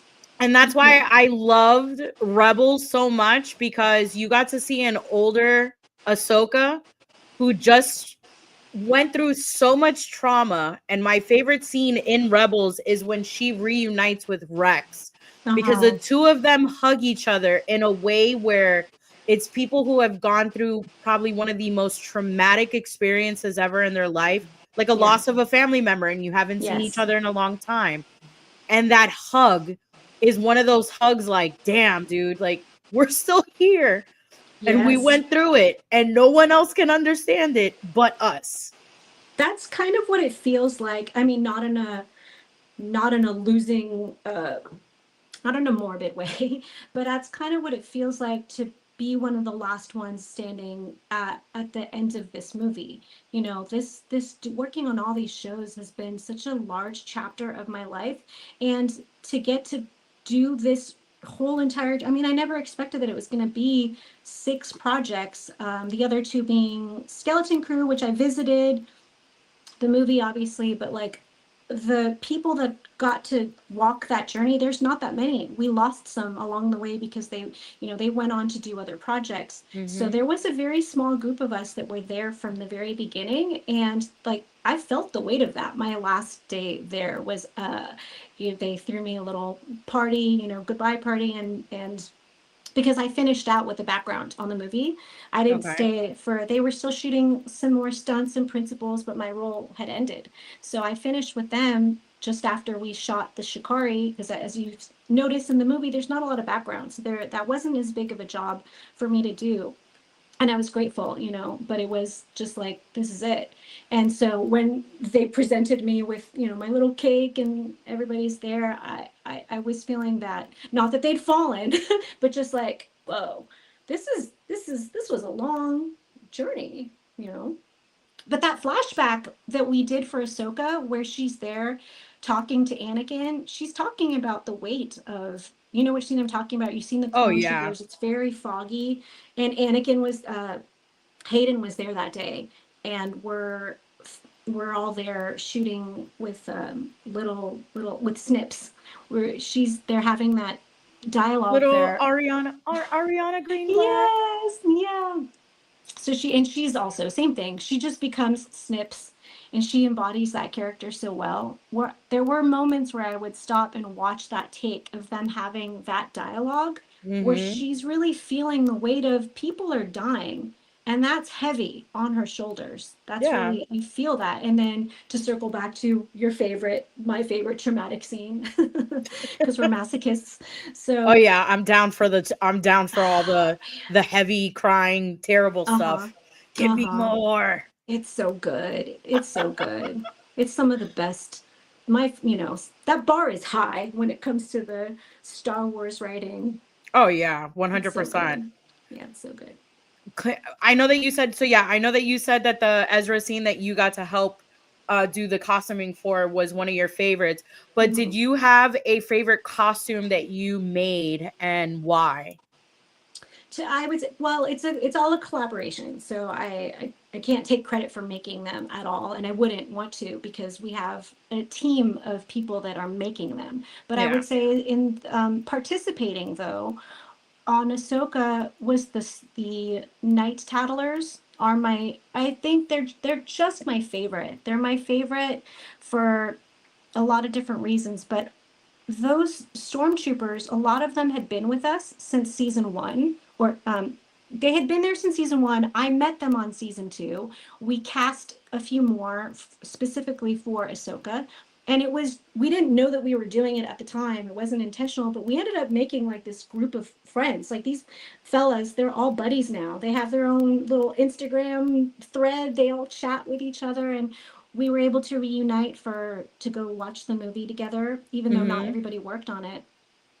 It was just cool that they got to have their own unique markings because every single one of those night tattlers is made specifically for that person. And just to name a couple of core, I mean, Dimitri was one, Warren was one, Derek Diaz, who's played a lot of characters in the past, Paul. I mean, there's so many.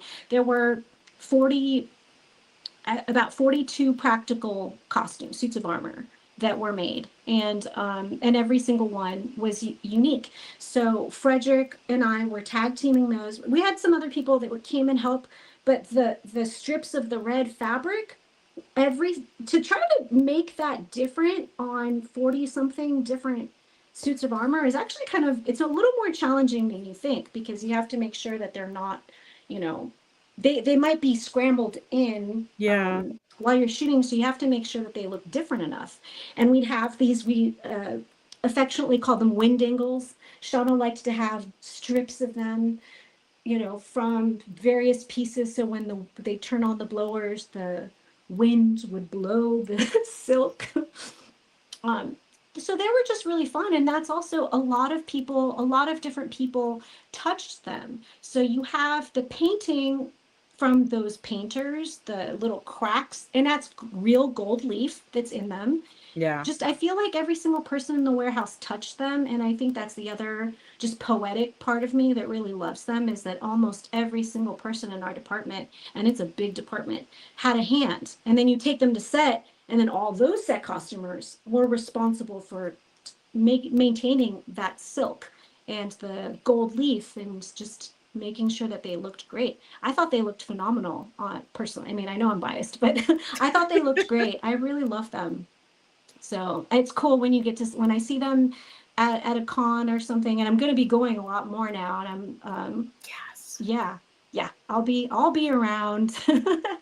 So I like to see when people do their own take on them. It's just it's such a compliment. It's a compliment to the department, especially Yeah. a department that frankly doesn't. I don't think that we get talked about enough, which is No, I think bizarre. you guys should. Yeah, I think that but that was something that again, uh, talking about Shauna, I posted about the Mandalorian experience that the costumes were not originally going to be part of that exhibit. And she got wind of that and she made some phone calls and she convinced somebody.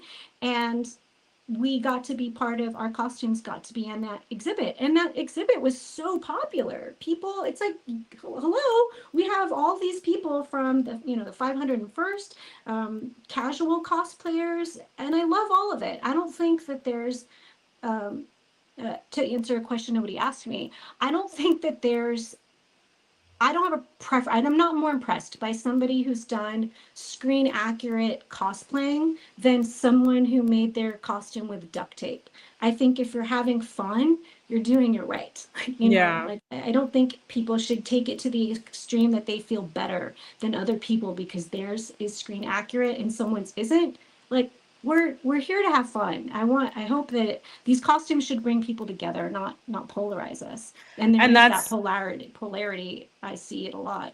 Yeah, and I agree with you. That's one of the things that I love. So like I've slowly have been diving into cosplaying. I, in the beginning didn't want to because, I'm Hispanic, I'm a little curvy. And, Love it. the first time trying to do it, I got people calling me fat and then I got very, insecure about it. Hmm. And then as time went on, I was just like, F these people, like I'm just going to do what I want Yeah, to do. absolutely. And like I said to you, it's like that mentality of like, I turned 38. I don't care. Yeah, And there's never like an age gap of being like too old no, or whatever size you are, or, if no. you're a woman that wants to do like a male cosplay costume, you can go ahead and do it. Um, Absolutely. The mashups are my favorite. When I yeah. go to a con and I see someone, I think I saw, I don't remember which mashup it was, but it was Sailor Moon, something Star Wars, and I can't remember Yes. what it was. It I was love, a it what was a was it? Sailor Moon Mandalorian. That's what it was. Yes, Yes. I saw that floating around, and people just get so creative with the mashups. And I think I'm trying to think of one that because I actually don't cosplay. I haven't. I mean, I haven't had time, but I've decided that my first one's gonna be the X-wing because the X-wings are my favorite. They're my favorite. I love them. I love they're so iconic. They're so iconically Star Wars. So Yeah. one day I will cosplay an X-wing and have my own helmet and paint it something kind of cool. But yeah, it's fun to see people having fun. That's Yes. what it should be. I feel like that's what it should be. And you're talking about like the mashup. So yeah, like for the past like 6 months, I've been trying to build my own Mandalorian mashup costume. So Yes. one of my favorite films is Dracula, the Gary Oldman version. Oh yeah. And I loved, and this is where my love for costumes go. I love the Vlad the Impaler costume. Oh. That Uh-huh. blood The red blood red. suit. I Yeah. loved it. Loved it to a point that I had to literally research for a whole day what number color that red Oh yeah. was finally able to find it in paint Uh-huh. and painted a whole entire helmet. My friend helped me and 3D printed for me a whole entire Mandalorian armor. So I painted all that. I'm waiting to get this skirt that I'm doing to add on to it, but I'm doing a female version of Vlad the Impaler slash Mandalorian. So it's like a Love it. Vladalorian suit. Yes. That's great. I can't wait to see it. I I'm can't wait hoping to to see get it it. all done before Star Wars Celebration because Great. that's one of the costumes I want to take with me to Celebration because I feel like no one's ever seen it. It's No. it would be like like kind of like the Night Sisters guard, but it's a Right. Mandalorian and like a Dracula suit. I love it. I can't wait to see it. It's going to be great. It's going to be But that's great. the thing that I love about costuming is like Mhm. it's you can make your own imagination and the mashuping is what's essential and what brings people to be happy. Absolutely. And I think that sometimes with this universe, first of all, I commend any designer that takes it on because it's kind of you have to accept that there's always going to be people that you can't please. Yeah. This is probably the toughest fan base. I think we can all agree. I mean, it's so you're put under the microscope. Everybody is going to screenshot, not everybody, but I mean, there's a class of people that are going to do that for sport. And, and I'm down for it if it's all in good fun. I actually really like to hear some of the critiques. I think it's good feedback. It helps us get better. So I'm always Mhm. down to hear it. However, it's not going to rob me of my fun that we're having because as much as we, especially with Shauna, like wants to honor the history, you also have to be able to move forward too. So it's good to not have that as a crutch. There's otherwise there's where's the room for creativity now? And there is a formula in a sense that you have to follow just to keep it sort of Star Wars. You've got to figure out what that DNA is. Yeah. And so, but but every designer, I love all the different takes that they do. I mean, like Michael Wilkinson for me, like he is just the highest. He did Andor, Yeah. and his work is just his team, him and his team are just flawless. I think I Oh could yeah. watch that movie with no sound and just take in the costumes of his show. It's Oh so yeah, beautiful. the costumes are so beautiful to a point that the Mm-hmm. costumes actually inspired one of my friends. Her name is Jessica. She has a clothing company called Asteria's Outpost, and Okay. it's like Star Wars girly, and it has a lot of guys clothing as well. But Ooh. she was able to make her own version of a maxi dress of Mon Mothma's iconic dress of her dancing, that Uh-huh. gold one At the wedding, yeah. at the wedding. So she Yeah. made that she has it for her company. And I ended up actually buying that because I'm going to wear it for a friend's wedding. You But got I to was send me the like, link. I yeah, want to I'll check it send it to out. you.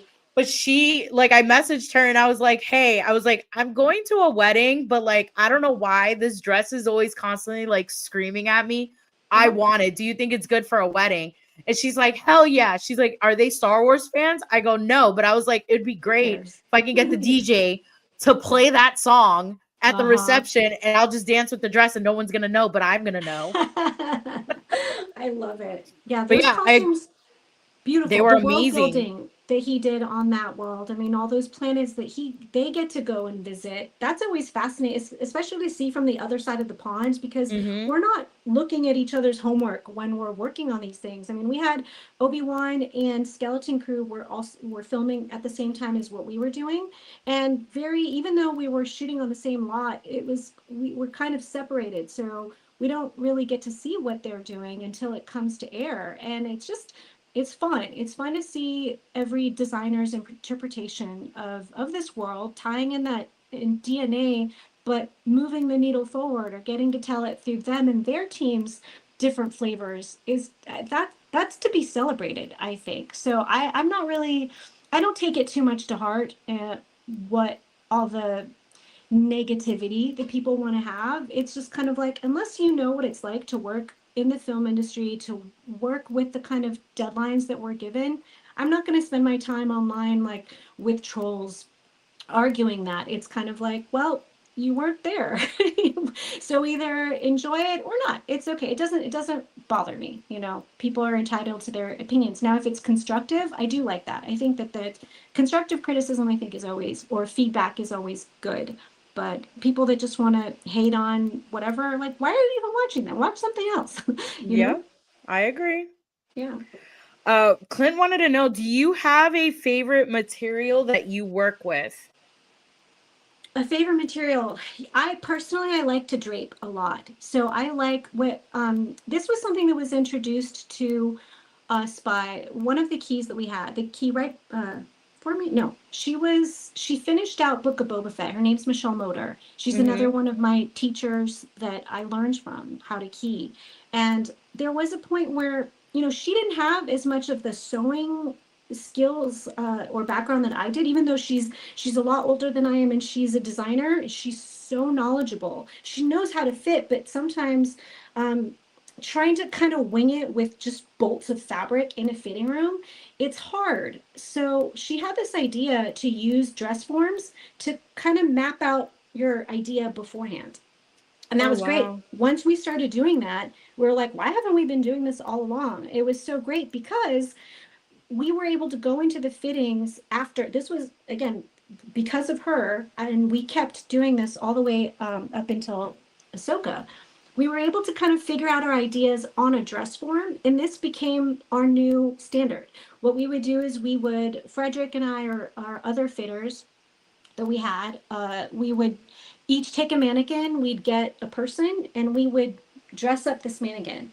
And then we were able to send those pictures to Shauna, and she could approve them and say, this is the right direction, this isn't the right direction, change this, and give us feedback prior to the fitting, so that once we went into the fitting, we actually have like a solid idea. It was pretty Yeah. fast. You could have a finished, I could actually put pieces into the workroom and get them done so that when we're doing our fitting, it's just coming together really quickly. It was so efficient for the volume of people that were fitting that it was a much better way to work. So Frederick likes to do color blocking. That's kind of his go-to aesthetic. He'll do Mm-hmm. he'll have the workroom quilt these designs, and that's how I can tell that that's one of his things. I'm a draper. I really like to get a fabric that's got a good mid weight. I'm not something like a chiffon, nothing like that, but maybe like a nice heavy linen. And I'll put it and I'll just feel the weight of the fabric, and I'll get into a flow state and I'll just play with it until it's just telling me something. Flowing. Yeah, it's like It's telling you very its own woo. story. It does. It just kind of, I feel like it tells me where it wants to go, and it sounds very silly, but I feel like the force is flowing through me, and I don't know, I'll play with it and I'll have fun with it.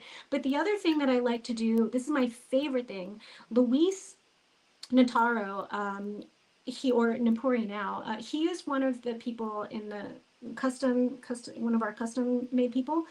He would often be prototyping something for a principal. So whenever let's say a prototype didn't work out, my favorite thing was to be like, give me that piece. And I would use a little piece, whatever this prototype was, and turn it into something. I would take a leaf out of Kelly's book, and one of them was a pair of pants. So this pants, he was trying out some piping. Anyway, he wasn't going to use it. So I turned it into a top. I was like, I'm going to use this. And I made these pants, and the pants became the top and the sleeves instead. Or one time he was trying to do some kind of weird, I don't know, some sleeve, and he gave me the leftover. So that's kind of my favorite thing, is getting to use leftover pieces and upcycle them. And I think it forces the creativity in a really good way, because you have to, Yeah. it's also, you're not being wasteful. And we actually got an award from Disney. It was like the Disney Green Initiative or something awarded our department this award because we recycle these little cast off pieces that don't work. We suddenly would become a hat. A sleeve would become a belt. We would just constantly upcycling. And I think that's kind of the very nature of Star Wars. That's what George Lucas did, was they were repurposing all the time. And I think that joy is sort of, that's the fun part. So the materials, yeah, I think a heavyweight, something that drapes really nicely is what I like to work with. Okay. Yeah. Flex wanted to know, are body types, weight, height challenging at times? I have a saucy reply to that, and I think only if you're not creative. I think if you're a I like narrow-minded that. person, then yeah, if you can't, in my opinion, if you can't fit someone, if you can only fit an off the rack body, then you're not very good at your job. So I said what I said. I think it's fun. I think it's an opportunity to be creative. I love a not, because that's who we are. That's what I see. I'm not an off the rack body, and I'm not, I love when people are not symmetrical, and I'm very comfortable with that. So I like that. Give me a person who is, not an off the rack. I love it all. Again, I don't want to shame people with an off the rack body, but that's not most of us. So Yeah. yeah, I think that that's fun. And it's also fun too when you get someone in the fitting room who's like, I'm this size, I'm too, and they will say it. They'll actually say it to me. They'll be like, I'm too fat. They'll say that about themselves. And I'm like, let's change that mentality. I want to let me show you how good you can look in a tight something. Like, you have a waist. Let me show you your waist. I love getting to change someone's mind.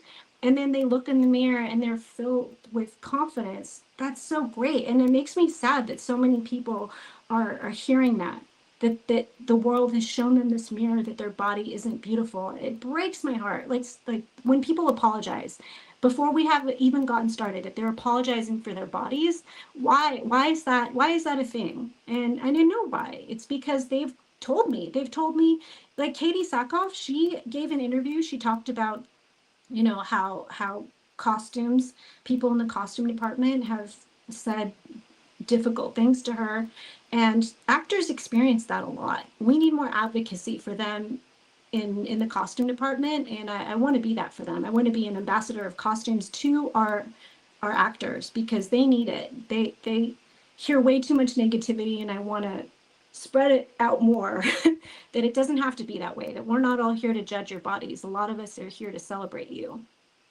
Can I just tell you how much I love you?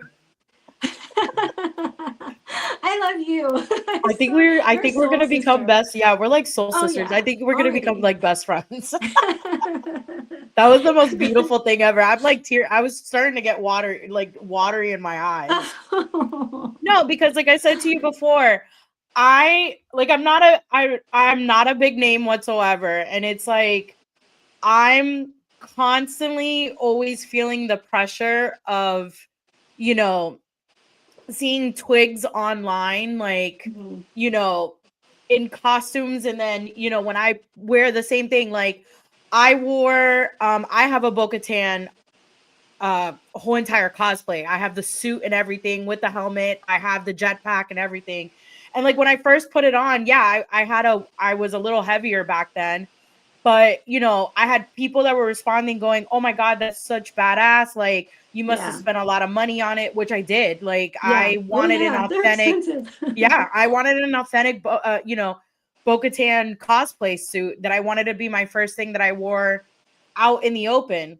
And then I got people online that were constantly like calling me fat and saying like fat Catan or stuff like that. Right. And it made me very like ashamed to like even want to put it on. And Right. then eventually I went and lost a little bit of weight. And then I went and wore it at like one of the biggest cons that we have here in Florida. Uh-huh. And people who didn't even know who the hell I was like, dude, that's so awesome. Can I take a photo with you? And mind you, I'm like sweating underneath this helmet and I'm not showing Right. anybody my face. But just like getting positivity and like people saying that, it made me feel better. And it didn't make me feel like, yeah, I'm this heavy set, curvy Latina wearing a Bo-Katan costume. Absolutely. What you're doing is you're empowering people. And that is, to me, I think that's worth pushing through the discomfort of, I'm sure, when you started your podcast or when you started your platform. I don't know if you've ever heard this term. I learned it in a seminar recently, and it's kind of my mantra. It's a preacher is never popular in their home, is never welcome in their hometown. Have you ever heard that? Yeah. Yeah. And it's actually really validating. It's true, because when you're just getting started, you kind of find out really quickly who's in your corner, Yeah. and sometimes you find out the people that you think should be in your corner aren't. Or not. Suddenly you're like, oh, I'm not getting a like from you, or you're like, the silence is very loud from certain people. And so I think that it's worth it to push through all of that so that you can reach that little girl who was told that her weight was too large. That is important. So you to being brave enough to do that, and also be like, this shouldn't take. I want us to get to a place where like that shouldn't just like take just you specifically being brave enough to do that. Let's just make this commonplace, but it's groundbreaking now. And let's keep pushing forward. Like you're empowering people with your platform, with your cosplay. It's inspiring. And I want it. Let's make it so that it's just commonplace. It should be. Everybody should be Yeah. comfortable out in their bodies. And I don't want to get a pat on the back for like doing what we should all be doing, which is Hmm. celebrating each other. Yeah. And that's why, like my husband always jokes around and looks at me and tells me like, F what people think.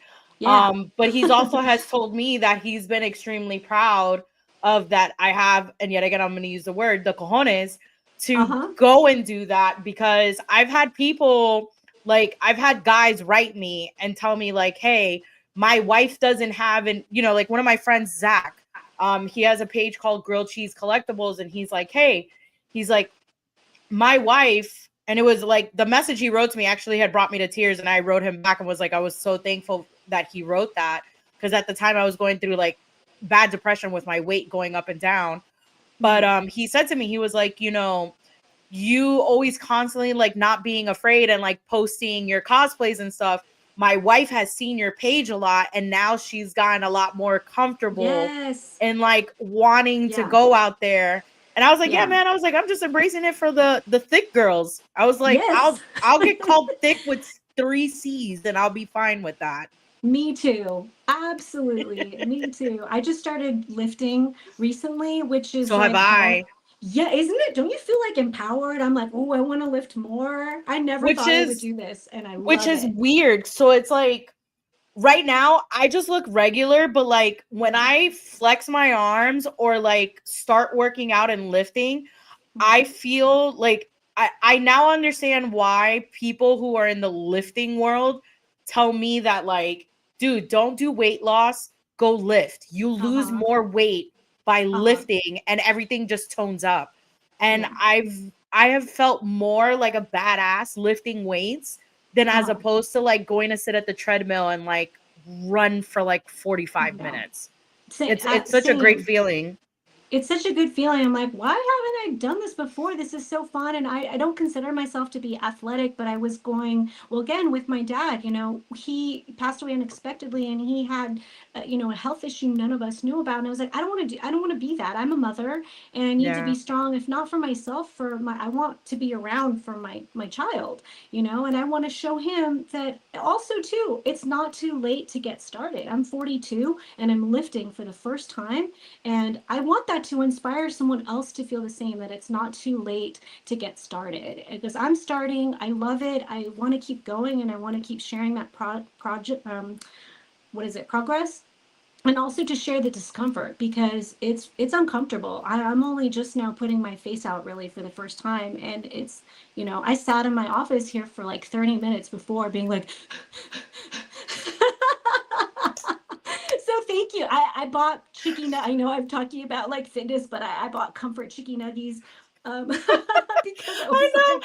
like, I made like comfort foods to have later on because like how you said it, you're like still to this day, like I know I've been doing this now for it's gonna be 6 years. I'm still like I freak out every time before I go on a live. Like I do like a little marathon, I do like a quick little running marathon in my living yeah, room.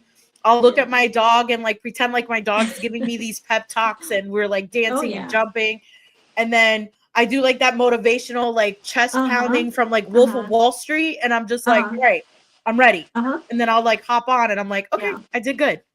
Oh yeah, I did that. I have an excellent excellent therapist, and she has these exercise. We do a lot of somatic work, and we tap our faces, and it's just whatever you got to do, whatever you need to do. If you got to sit in your car for 20 minutes when you get home, which I do sometimes, whatever. I think that's part of it. Same thing, stepping up and being a key was uncomfortable, and I had to push through that so hard. Anybody, because you know that you can't please everyone. And I'm Yeah. so comfortable with that now. I am very comfortable to hear, because I'm also, I take what serves me and the rest I leave it. Yeah. So anybody who's going to have negative feedback, whatever, it's not, again, if it's constructive, yes, I will take that. And If I it's will be, negative, no. if it's just negative for the sake of somebody being negative, I can tell the difference now. But Oh yeah. constructive is always welcome. I want to grow. I want to get better. So yeah, that's where we're at. When you mentioned about when Flex asked you the question about like body types, weight, height, challenging at times, Vicente quoted, "I said what I said," and then Flex wrote back, "Wow, amazing response, Gio. Thank you." You're Vicente welcome. said, "Can we vote for Gio for president, please?" Vicente said, "I've suddenly started feeling better." Laugh out loud. Good. John Yeah, I said, mean, I "Where think are where are where all are these these people? I will people? find them." Yeah. Vicente says, "You two are such a positive influence, and we need more people like you in the world." Thanks, buddy. Yeah. Mr. Thanks. Lightning Slug says, "Geo, you are amazing." Oh, Lightning Slug! I started following his page because he posted some BTS. If I have my person correctly, he posted this Yeah. picture of the halves of the Rada in the arena with the Yes. legs, and it was funny. I've started watching his page more because I said this to you but when we were chatting before, I had to turn off Star Wars. I know, for a few years after the movie wrapped. the movie, or I wrapped on the movie October of 2024, and there was Mm-hmm. so much I hadn't processed yet. I hadn't processed Shauna's passing. I hadn't processed just a lot, really, because everything was sort of lumped together. So I went, Yeah. and I'm kind of very dramatic. So I was like, I'm going to put on my t-shirts and put them in a box, literally, put them away, and I just need to take some space. I need to figure out what life is beyond Star Wars. And because that's a journey, like this has sort of become my identity. And I was like, I don't want to just be Star Wars girl. I don't want that to be, I don't want to be a one hit wonder. I want to go and work on other shows. I need to keep learning and keep pushing. And I also need to find out that I don't want to go out and find out that I'm not as good as I think I am. Yeah. There's still a little bit of that imposter syndrome. And I'm glad I packed it away. I moved on. I worked on other things that were fantastic. And so that helped me sort of get over that fear of I'm a one hit wonder. Now I'm going to just keep pushing because I want to keep influencing people to be better at taking care of our actors. I know I keep saying this, but obviously I'm No, very but passionate about it. yeah, you're very passionate about it. It's something that I feel maybe a lot of actors don't get to vocally get to speak about it, but because you are in costume, you would be that advocate for them because maybe some of them are so prideful that they don't want to speak about it or are maybe too afraid to open up that wormhole. So by having somebody who actually works in costume and actually does help with the fitting and sees the struggle that they go through, I guarantee you that, they appreciate anything that is being said about them. Because I know I religiously listen to Katie Sackhoff's Mhm. podcast. And So when you know she which was one I'm talking talking about, about. oh, yeah, when she Yeah. talked about weight, when I got to meet her for the first time, because I had gotten her signature a while back, but never got to actually see her and like talk to her. But when I got to meet her in Nashville, I said that to her that like I commended her by being vocal about some of the gripe that she was getting about, how her body changed, but also people weren't understanding that she just had a fucking baby. Oh yeah. So like your body, mind you, I'm not a parent, but you know, your body isn't the same after you have a child, especially when it comes to a woman. And I felt her from the beginning of The Mandalorian to seeing her in season 3. I'm sorry. I like a woman with more curve to them. Yeah. The same thing, I loved, and we'll touch base on season 1 with, with Cara Dune. Oh I my loved her gosh. being very curvy. I thought her I loved character her was too. I phenomenal. thought I agree. I I love was how really she looks sad. like, yeah, I love how she looks like now because it makes Yeah. her happy. But I love that they had a female character in The Mandalorian that wasn't just stick, that she Love had that too. She was curves to strong. her. She was strong in her body, and she Yes. she was such a great character. I was sad to see, what happened with her and her exiting the show and not taking into, just talking about her character. I know whatever the other reasons, but just her as a character to getting to see that representation, it's so great. It's Yeah. so fantastic. And she's throwing people, she's kicking Mando's butt, and I love that. I love it.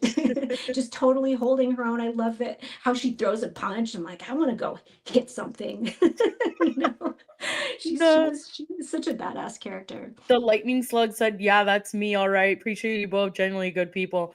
Which Oh, is good. funny. So I always love doing these. So like before we wrap up, I Mm, wanted to say this. One of my favorite things about doing this podcast is even though we have the common interest in Star Wars, I love meeting people that I've never met before, and I end up having a lot of more common interests with them than Star Wars. uh, Meeting you, you're part of a Star Wars space, but as you and I got to talk to each other more, and I'm going to use the lightning slug in this as well, the three of us are part of a group, a club that a lot of people are not a part of, and it's awesome to be able to talk about it. And I'm talking about, and I hate to go morbid, but I'm talking about the Dead Dads Club. the Dad's Club. Yeah. And I posted about my dad on Monday. You wrote me Yeah. beautiful stuff. I ended up Yeah. finding out about your dad, and the lightning slug did the same thing. He wrote me something very beautiful, and then he told me about his side, about him losing his dad as well. And I like that type of stuff because not only are we supporting each other as Star Wars fans, but we're also supporting each other in other things that we didn't know that we have in common. And like he even said it, we talked for about 10 minutes back and forth on Instagram. And he even said it to me. He's like, dude, you ever need somebody to talk to when you're going through your moments? I'm there because I understand what you're going through. And I had that same conversation with a friend of mine in last week who I interviewed as well. His mother had passed. And, he was telling me that it's very hard for him to have these conversations with anybody that doesn't understand that type of club that we're in.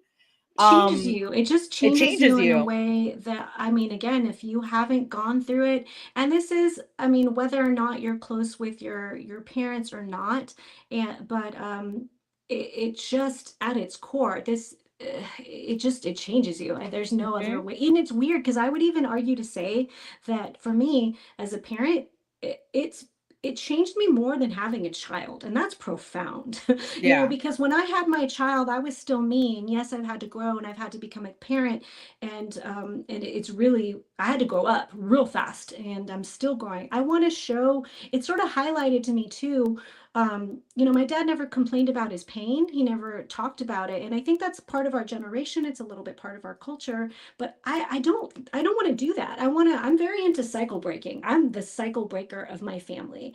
And I do think that it's good for our kids to see us learn how to deal with discomfort, but push through it and deal with it in healthy ways and talk about it. I don't want my kid to think that I was just like had it great all the time. I'm obviously not going to put all my trauma on him whatsoever, but I want to show him, like, hey, like I told him, when my dad passed, I said, "Listen, there are going to be some times when I cry, and but it's okay." He has, and it's actually been really good. He's seen that I'll cry, and then But I also have told him I like to watch Star Wars because it makes me think of your pops, and that's the other thing that we love about Star Wars, right? To bring it all full circle is it's Yeah. multi-generational. Is that it brings there's people right now bringing to see their kids to Mandalorian and Grogu for the first time. That's their first experience. I love that. I think that's so great. That's going to be their core memory of watching it with their Yeah. dad or whoever. And you're just passing the torch. And I love all of that. And I said that same thing. So the same friend that I told you about, George, who has his Star Wars page as well. He was talking about that he took his two daughters and his two nephews to go see the movie, and that he said his nephews were like overly excited about it, and it was their first Star Wars film that they ever saw. And I told him, I said, in your eyes, you're like, yeah, I just took the kids to the movies, but like in your nephew's eyes, they'll never forget that. They'll grow up as adults and one day turn around and say, yeah, I remember when I was 7, 8, 9 years old and my uncle took me to go see The Mandalorian and Grogu, and that was my first Star Wars film. And they'll never forget that. And, Yeah, for core me, memory. core memories. I'll Yeah. never forget the first time I ever watched Star Wars. It was because of my mom. And I told you before we got on, I took my mom to go see The Mandalorian and Grogu on Saturday. And that was a very generational bond between the two of us because, we hadn't seen a movie together in over 20 years, a Star Wars film in 20 years. And us going together. And like I said to you, that whole conversation where Din is like, the old protect the young and the young protect the old. My mom grabbed me and like was like tearing up, and I was like, Mom, you're not that old. Like, relax. Right, We're right. not there yet. We're not there yet. Like, we're not getting Yeah. morbid on me right now. But, Yeah. like that scene for some reason hit me in a way that when I first saw the movie with my husband and friends, I was like, oh, that's cute. Din's getting old. But then seeing it with my mother, I'm like, crap. I was like, my mom is getting old. And we are Yes. watching this together, and Mm-hmm. later on in life, I am going to be the young protecting the old. And she was the young back then protecting me when I was younger. So, Absolutely. and that's one of my favorite things about Star Wars. It's a very generational movie. The great Roger Christian, I got to interview him, I want to say 2 years ago. He's the creator of the lightsaber. And he said that. He said one of his favorite things about Star Wars is that it's going into the 50th anniversary next year, and it's still a Wow. very generational film. And It not a is. lot of films are like that. And No, I and love the it. the universal slogans of I was, doing some side hustling the other day, and I um was trying to kind of like reaching for small talk. It was part of that job that I had, and I was like, you know what, F it. I'm just gonna tell everybody that comes by, may the force be with you. And I love that. Is because this is just this little bit, just saying that. Yeah. Most of the people went, and also with you jokingly, or they would say, may the force be with you. I love it because it's just this, again, this, even if you're not a huge fan, there's sort of an automatic response to that. It's Yeah. connecting, and right That's now my is, handle. That's my yeah. signature. That's my signature handle on my email Uh-huh. at work. Uh-huh. That one. Oh, mine, Yeah, I so think my, it says yeah. it says Nilda, and then it says my company logo, what my Uh-huh. job position is, and then on Yeah. the bottom I put in quotations with little stars next to it. It says "May the force be with you." So every time I'm emailing like doctors back and forth, they'll message me going like, "Are you May, telling me may the force be with you?" I'm like, "No, dude, like that's my handle on my emails." I go, "So I'm emailing every doctor, every medical assistant, like everybody's getting that same quote." Yes, I love that. That one, apart from that one, I think my personal, if I were going to pick one, it would be never tell me the odds. Never tell me the odds. And I know one of your questions, we about one of your, I think your last question was about advice. Yes. What advice I'd give to people. I think we've kind of covered that, maybe, but never tell me the odds is probably like, that's something I live by, because if I was weighing, people talk themselves out of things all the time. They get caught up in what, I don't know, they get caught up in their heads. And also right now, to get into the film industry, one thing I really don't like to hear from people, and I hear it all the time, is now's a bad time to get in. And you know what? I want people to take a Han Solo approach to that. If you want to get in, if this is the calling, if this is calling for you, go do it. F the Yeah. odds. Go do it. If it's in you to go tell stories in some capacity, go tell that story. Yes, the film industry is evolving, as it always has and it always will. But don't go do it anyway. Do it anyway and see what happens. What's like, just that's part of why I want to share my stories. I did never ever thought that this is where I would be. And if I was somewhere weighing the odds, I wouldn't do it. So just go for it, man. I love that. Yeah. The Lightning Slug said, "This is exactly how I feel about The Mandalorian and Grogu. Was the first movie I ever saw without my dad. So I bought an extra ticket in the theater so he could still have a seat." I like Are that. you trying to make us cry today? We're all trauma bonding. We are trauma bonding. I love it. So I do gotta ask, even Yes. though you probably cannot answer this, do you have any projects coming up soon? I do. I've got a couple on my, what's it called? On my slate, Radar on your sleeve? radar. Yeah, I've got some stuff cooking, but I also have some passion projects as well. So after, again, taking a break from Star Wars and deciding to get back into it, I do want to start. I have a couple of ideas for maybe some series that I'm going to do on my Instagram. So this year I did t-shirts, that was fun, but I've got badges, I've got pins. I won't, I'm not going to, I don't want to make my page about Star Wars, but I think that'll be a tradition that I start, is every year I'll focus on a different area and do like a little series for that. But I do have some, I'm a writer also, and this is on my bucket list. I want to publish my poetry. I write a lot of poetry. I've got some collections in the works. So I've got a lot of side passion projects that I'm working on. But yeah, the other projects the other ones that I have, I'm not allowed to talk about yet, but yep, there's stuff coming down the pipeline. Well, guys, you guys better follow her on Instagram, which I absolutely love your Instagram handle name, which is Okay. called something. What is it? Something about costumes? Something about costumes. Yeah, my private Yes. one is something about art, because I'm an art kid. I've always been an art kid. But that one's right now is just, that's for people I know. I post pictures of my kids and my little, vlog of my little life. But my Yeah. public one, something about costumes, is because I love everything about costumes. I love it all. But that's where I'll start putting more things on there and sharing with you more. It reminds me of the name. So besides Star Wars, my toxic trait about me is that I love watching terrible TV shows on Bravo Network. Don't we And all? one of my yeah, I know, I'm terrible. That's where like the Uber girl in me kicks in. Oh yeah. Um but I love this one show called Vanderpump Rules. It literally destroyed my whole entire life for a couple years. Oh, I And haven't seen it. and there's a sandwich shop that the girls two girls in the show opened up, and their sandwich shop is called Something About Her. Oh, nice. So it makes me think about I'll never forget your handle name, which is Something About Something about Costumes. that's something every once in a while, especially I'll start kind of sundowning. Like my attention span is about 2 hours for me to stay focused on Yeah. something. And after that, I mean, I'll start, and so I use that part of that as a joke. It's me laughing at myself because I'll be like, I don't know, something about Star Wars, something about costumes, something about arts. I'm laughing at myself because I'll get to that point where I'm like, I can't think of the word.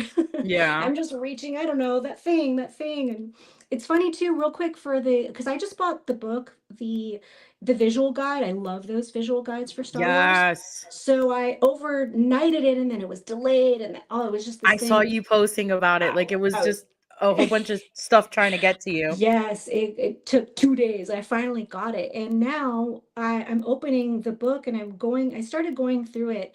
And Pablo Hidalgo, he's writing all of these, assigning names to things that they didn't have that, by the way.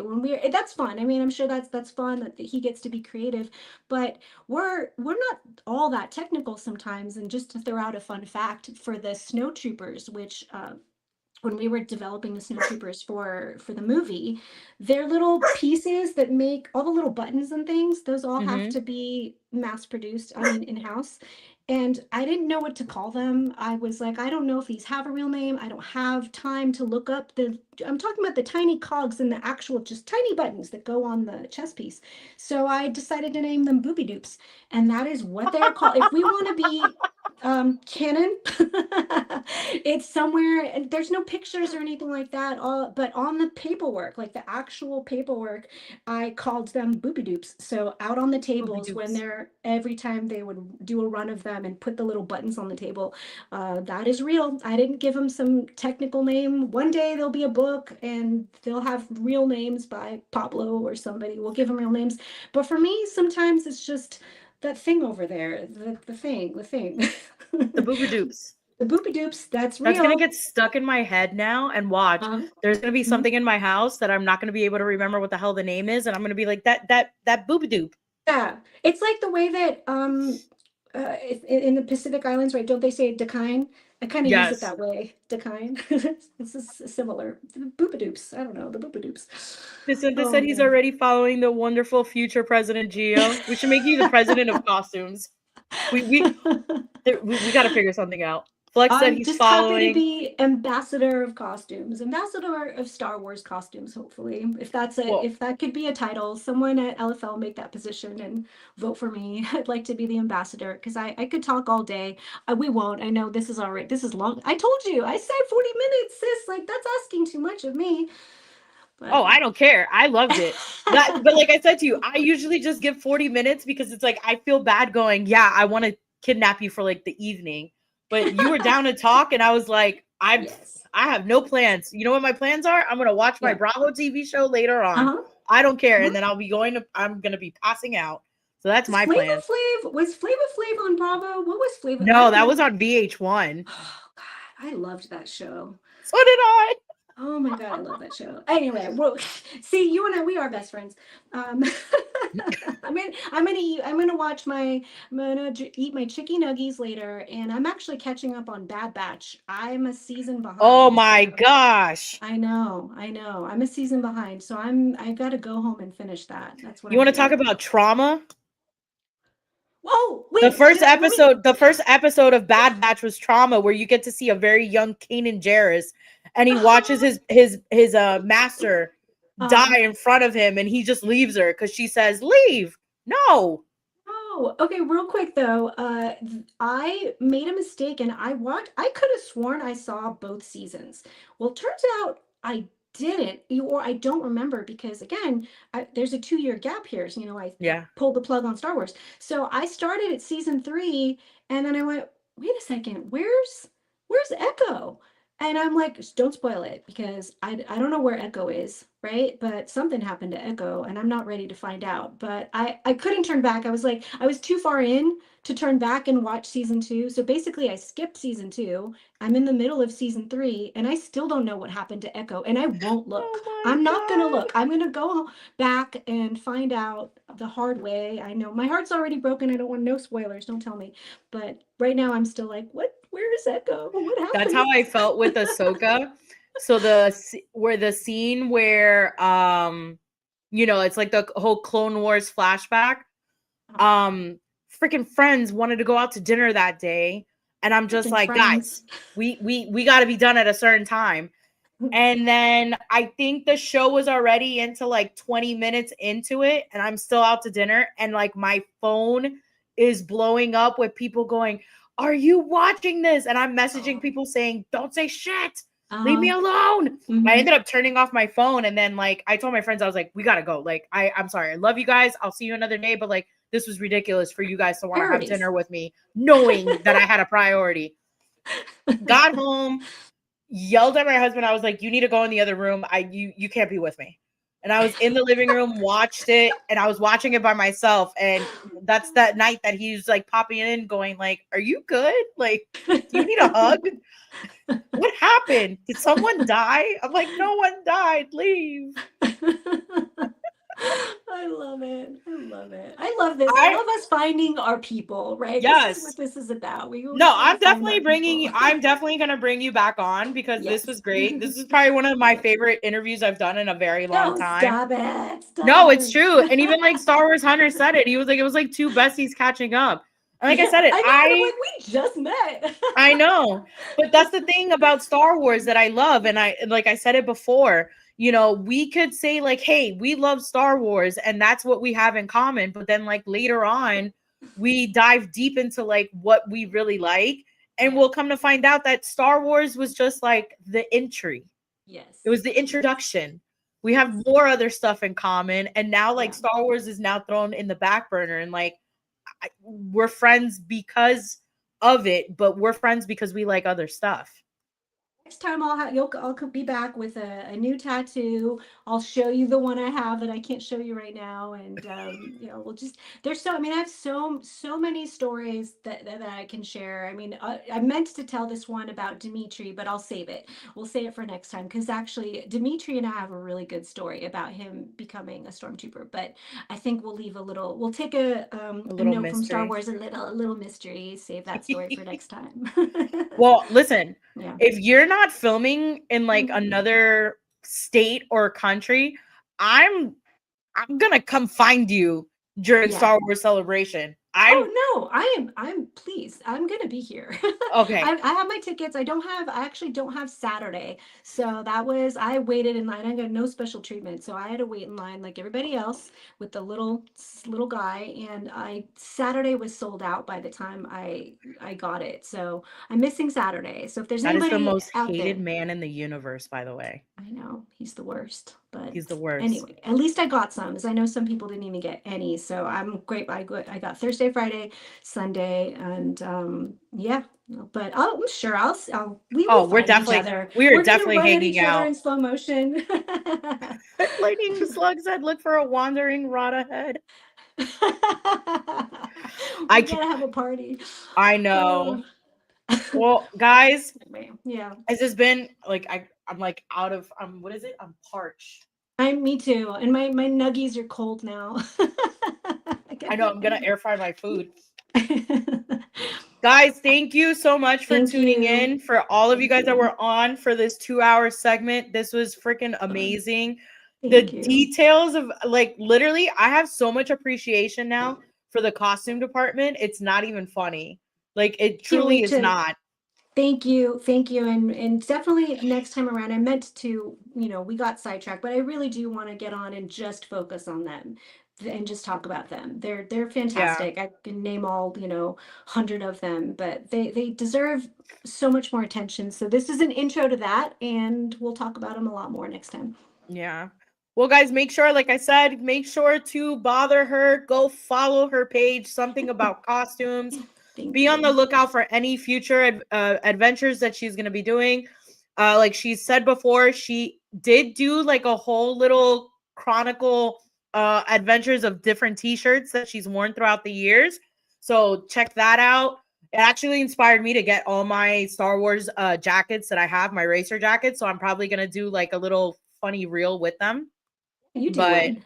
yeah, I'm I want to see excited for yours. all the I'm excited for all the stuff that you've got lined up, and I'm very happy about this new friendship.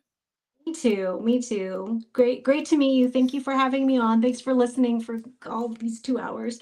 And yeah, we will be in touch. Yes. Well, guys, thank you again. I think I will be dropping a video tomorrow on my tutorial on how I built that Home Depot lightsaber. So stay tuned for that. If it doesn't drop tomorrow, I think I'm going to drop it Friday, but it'll somewhat drop this weekend. But thank you guys again. And as always, may the force be with you. Have a good night, guys. Good night.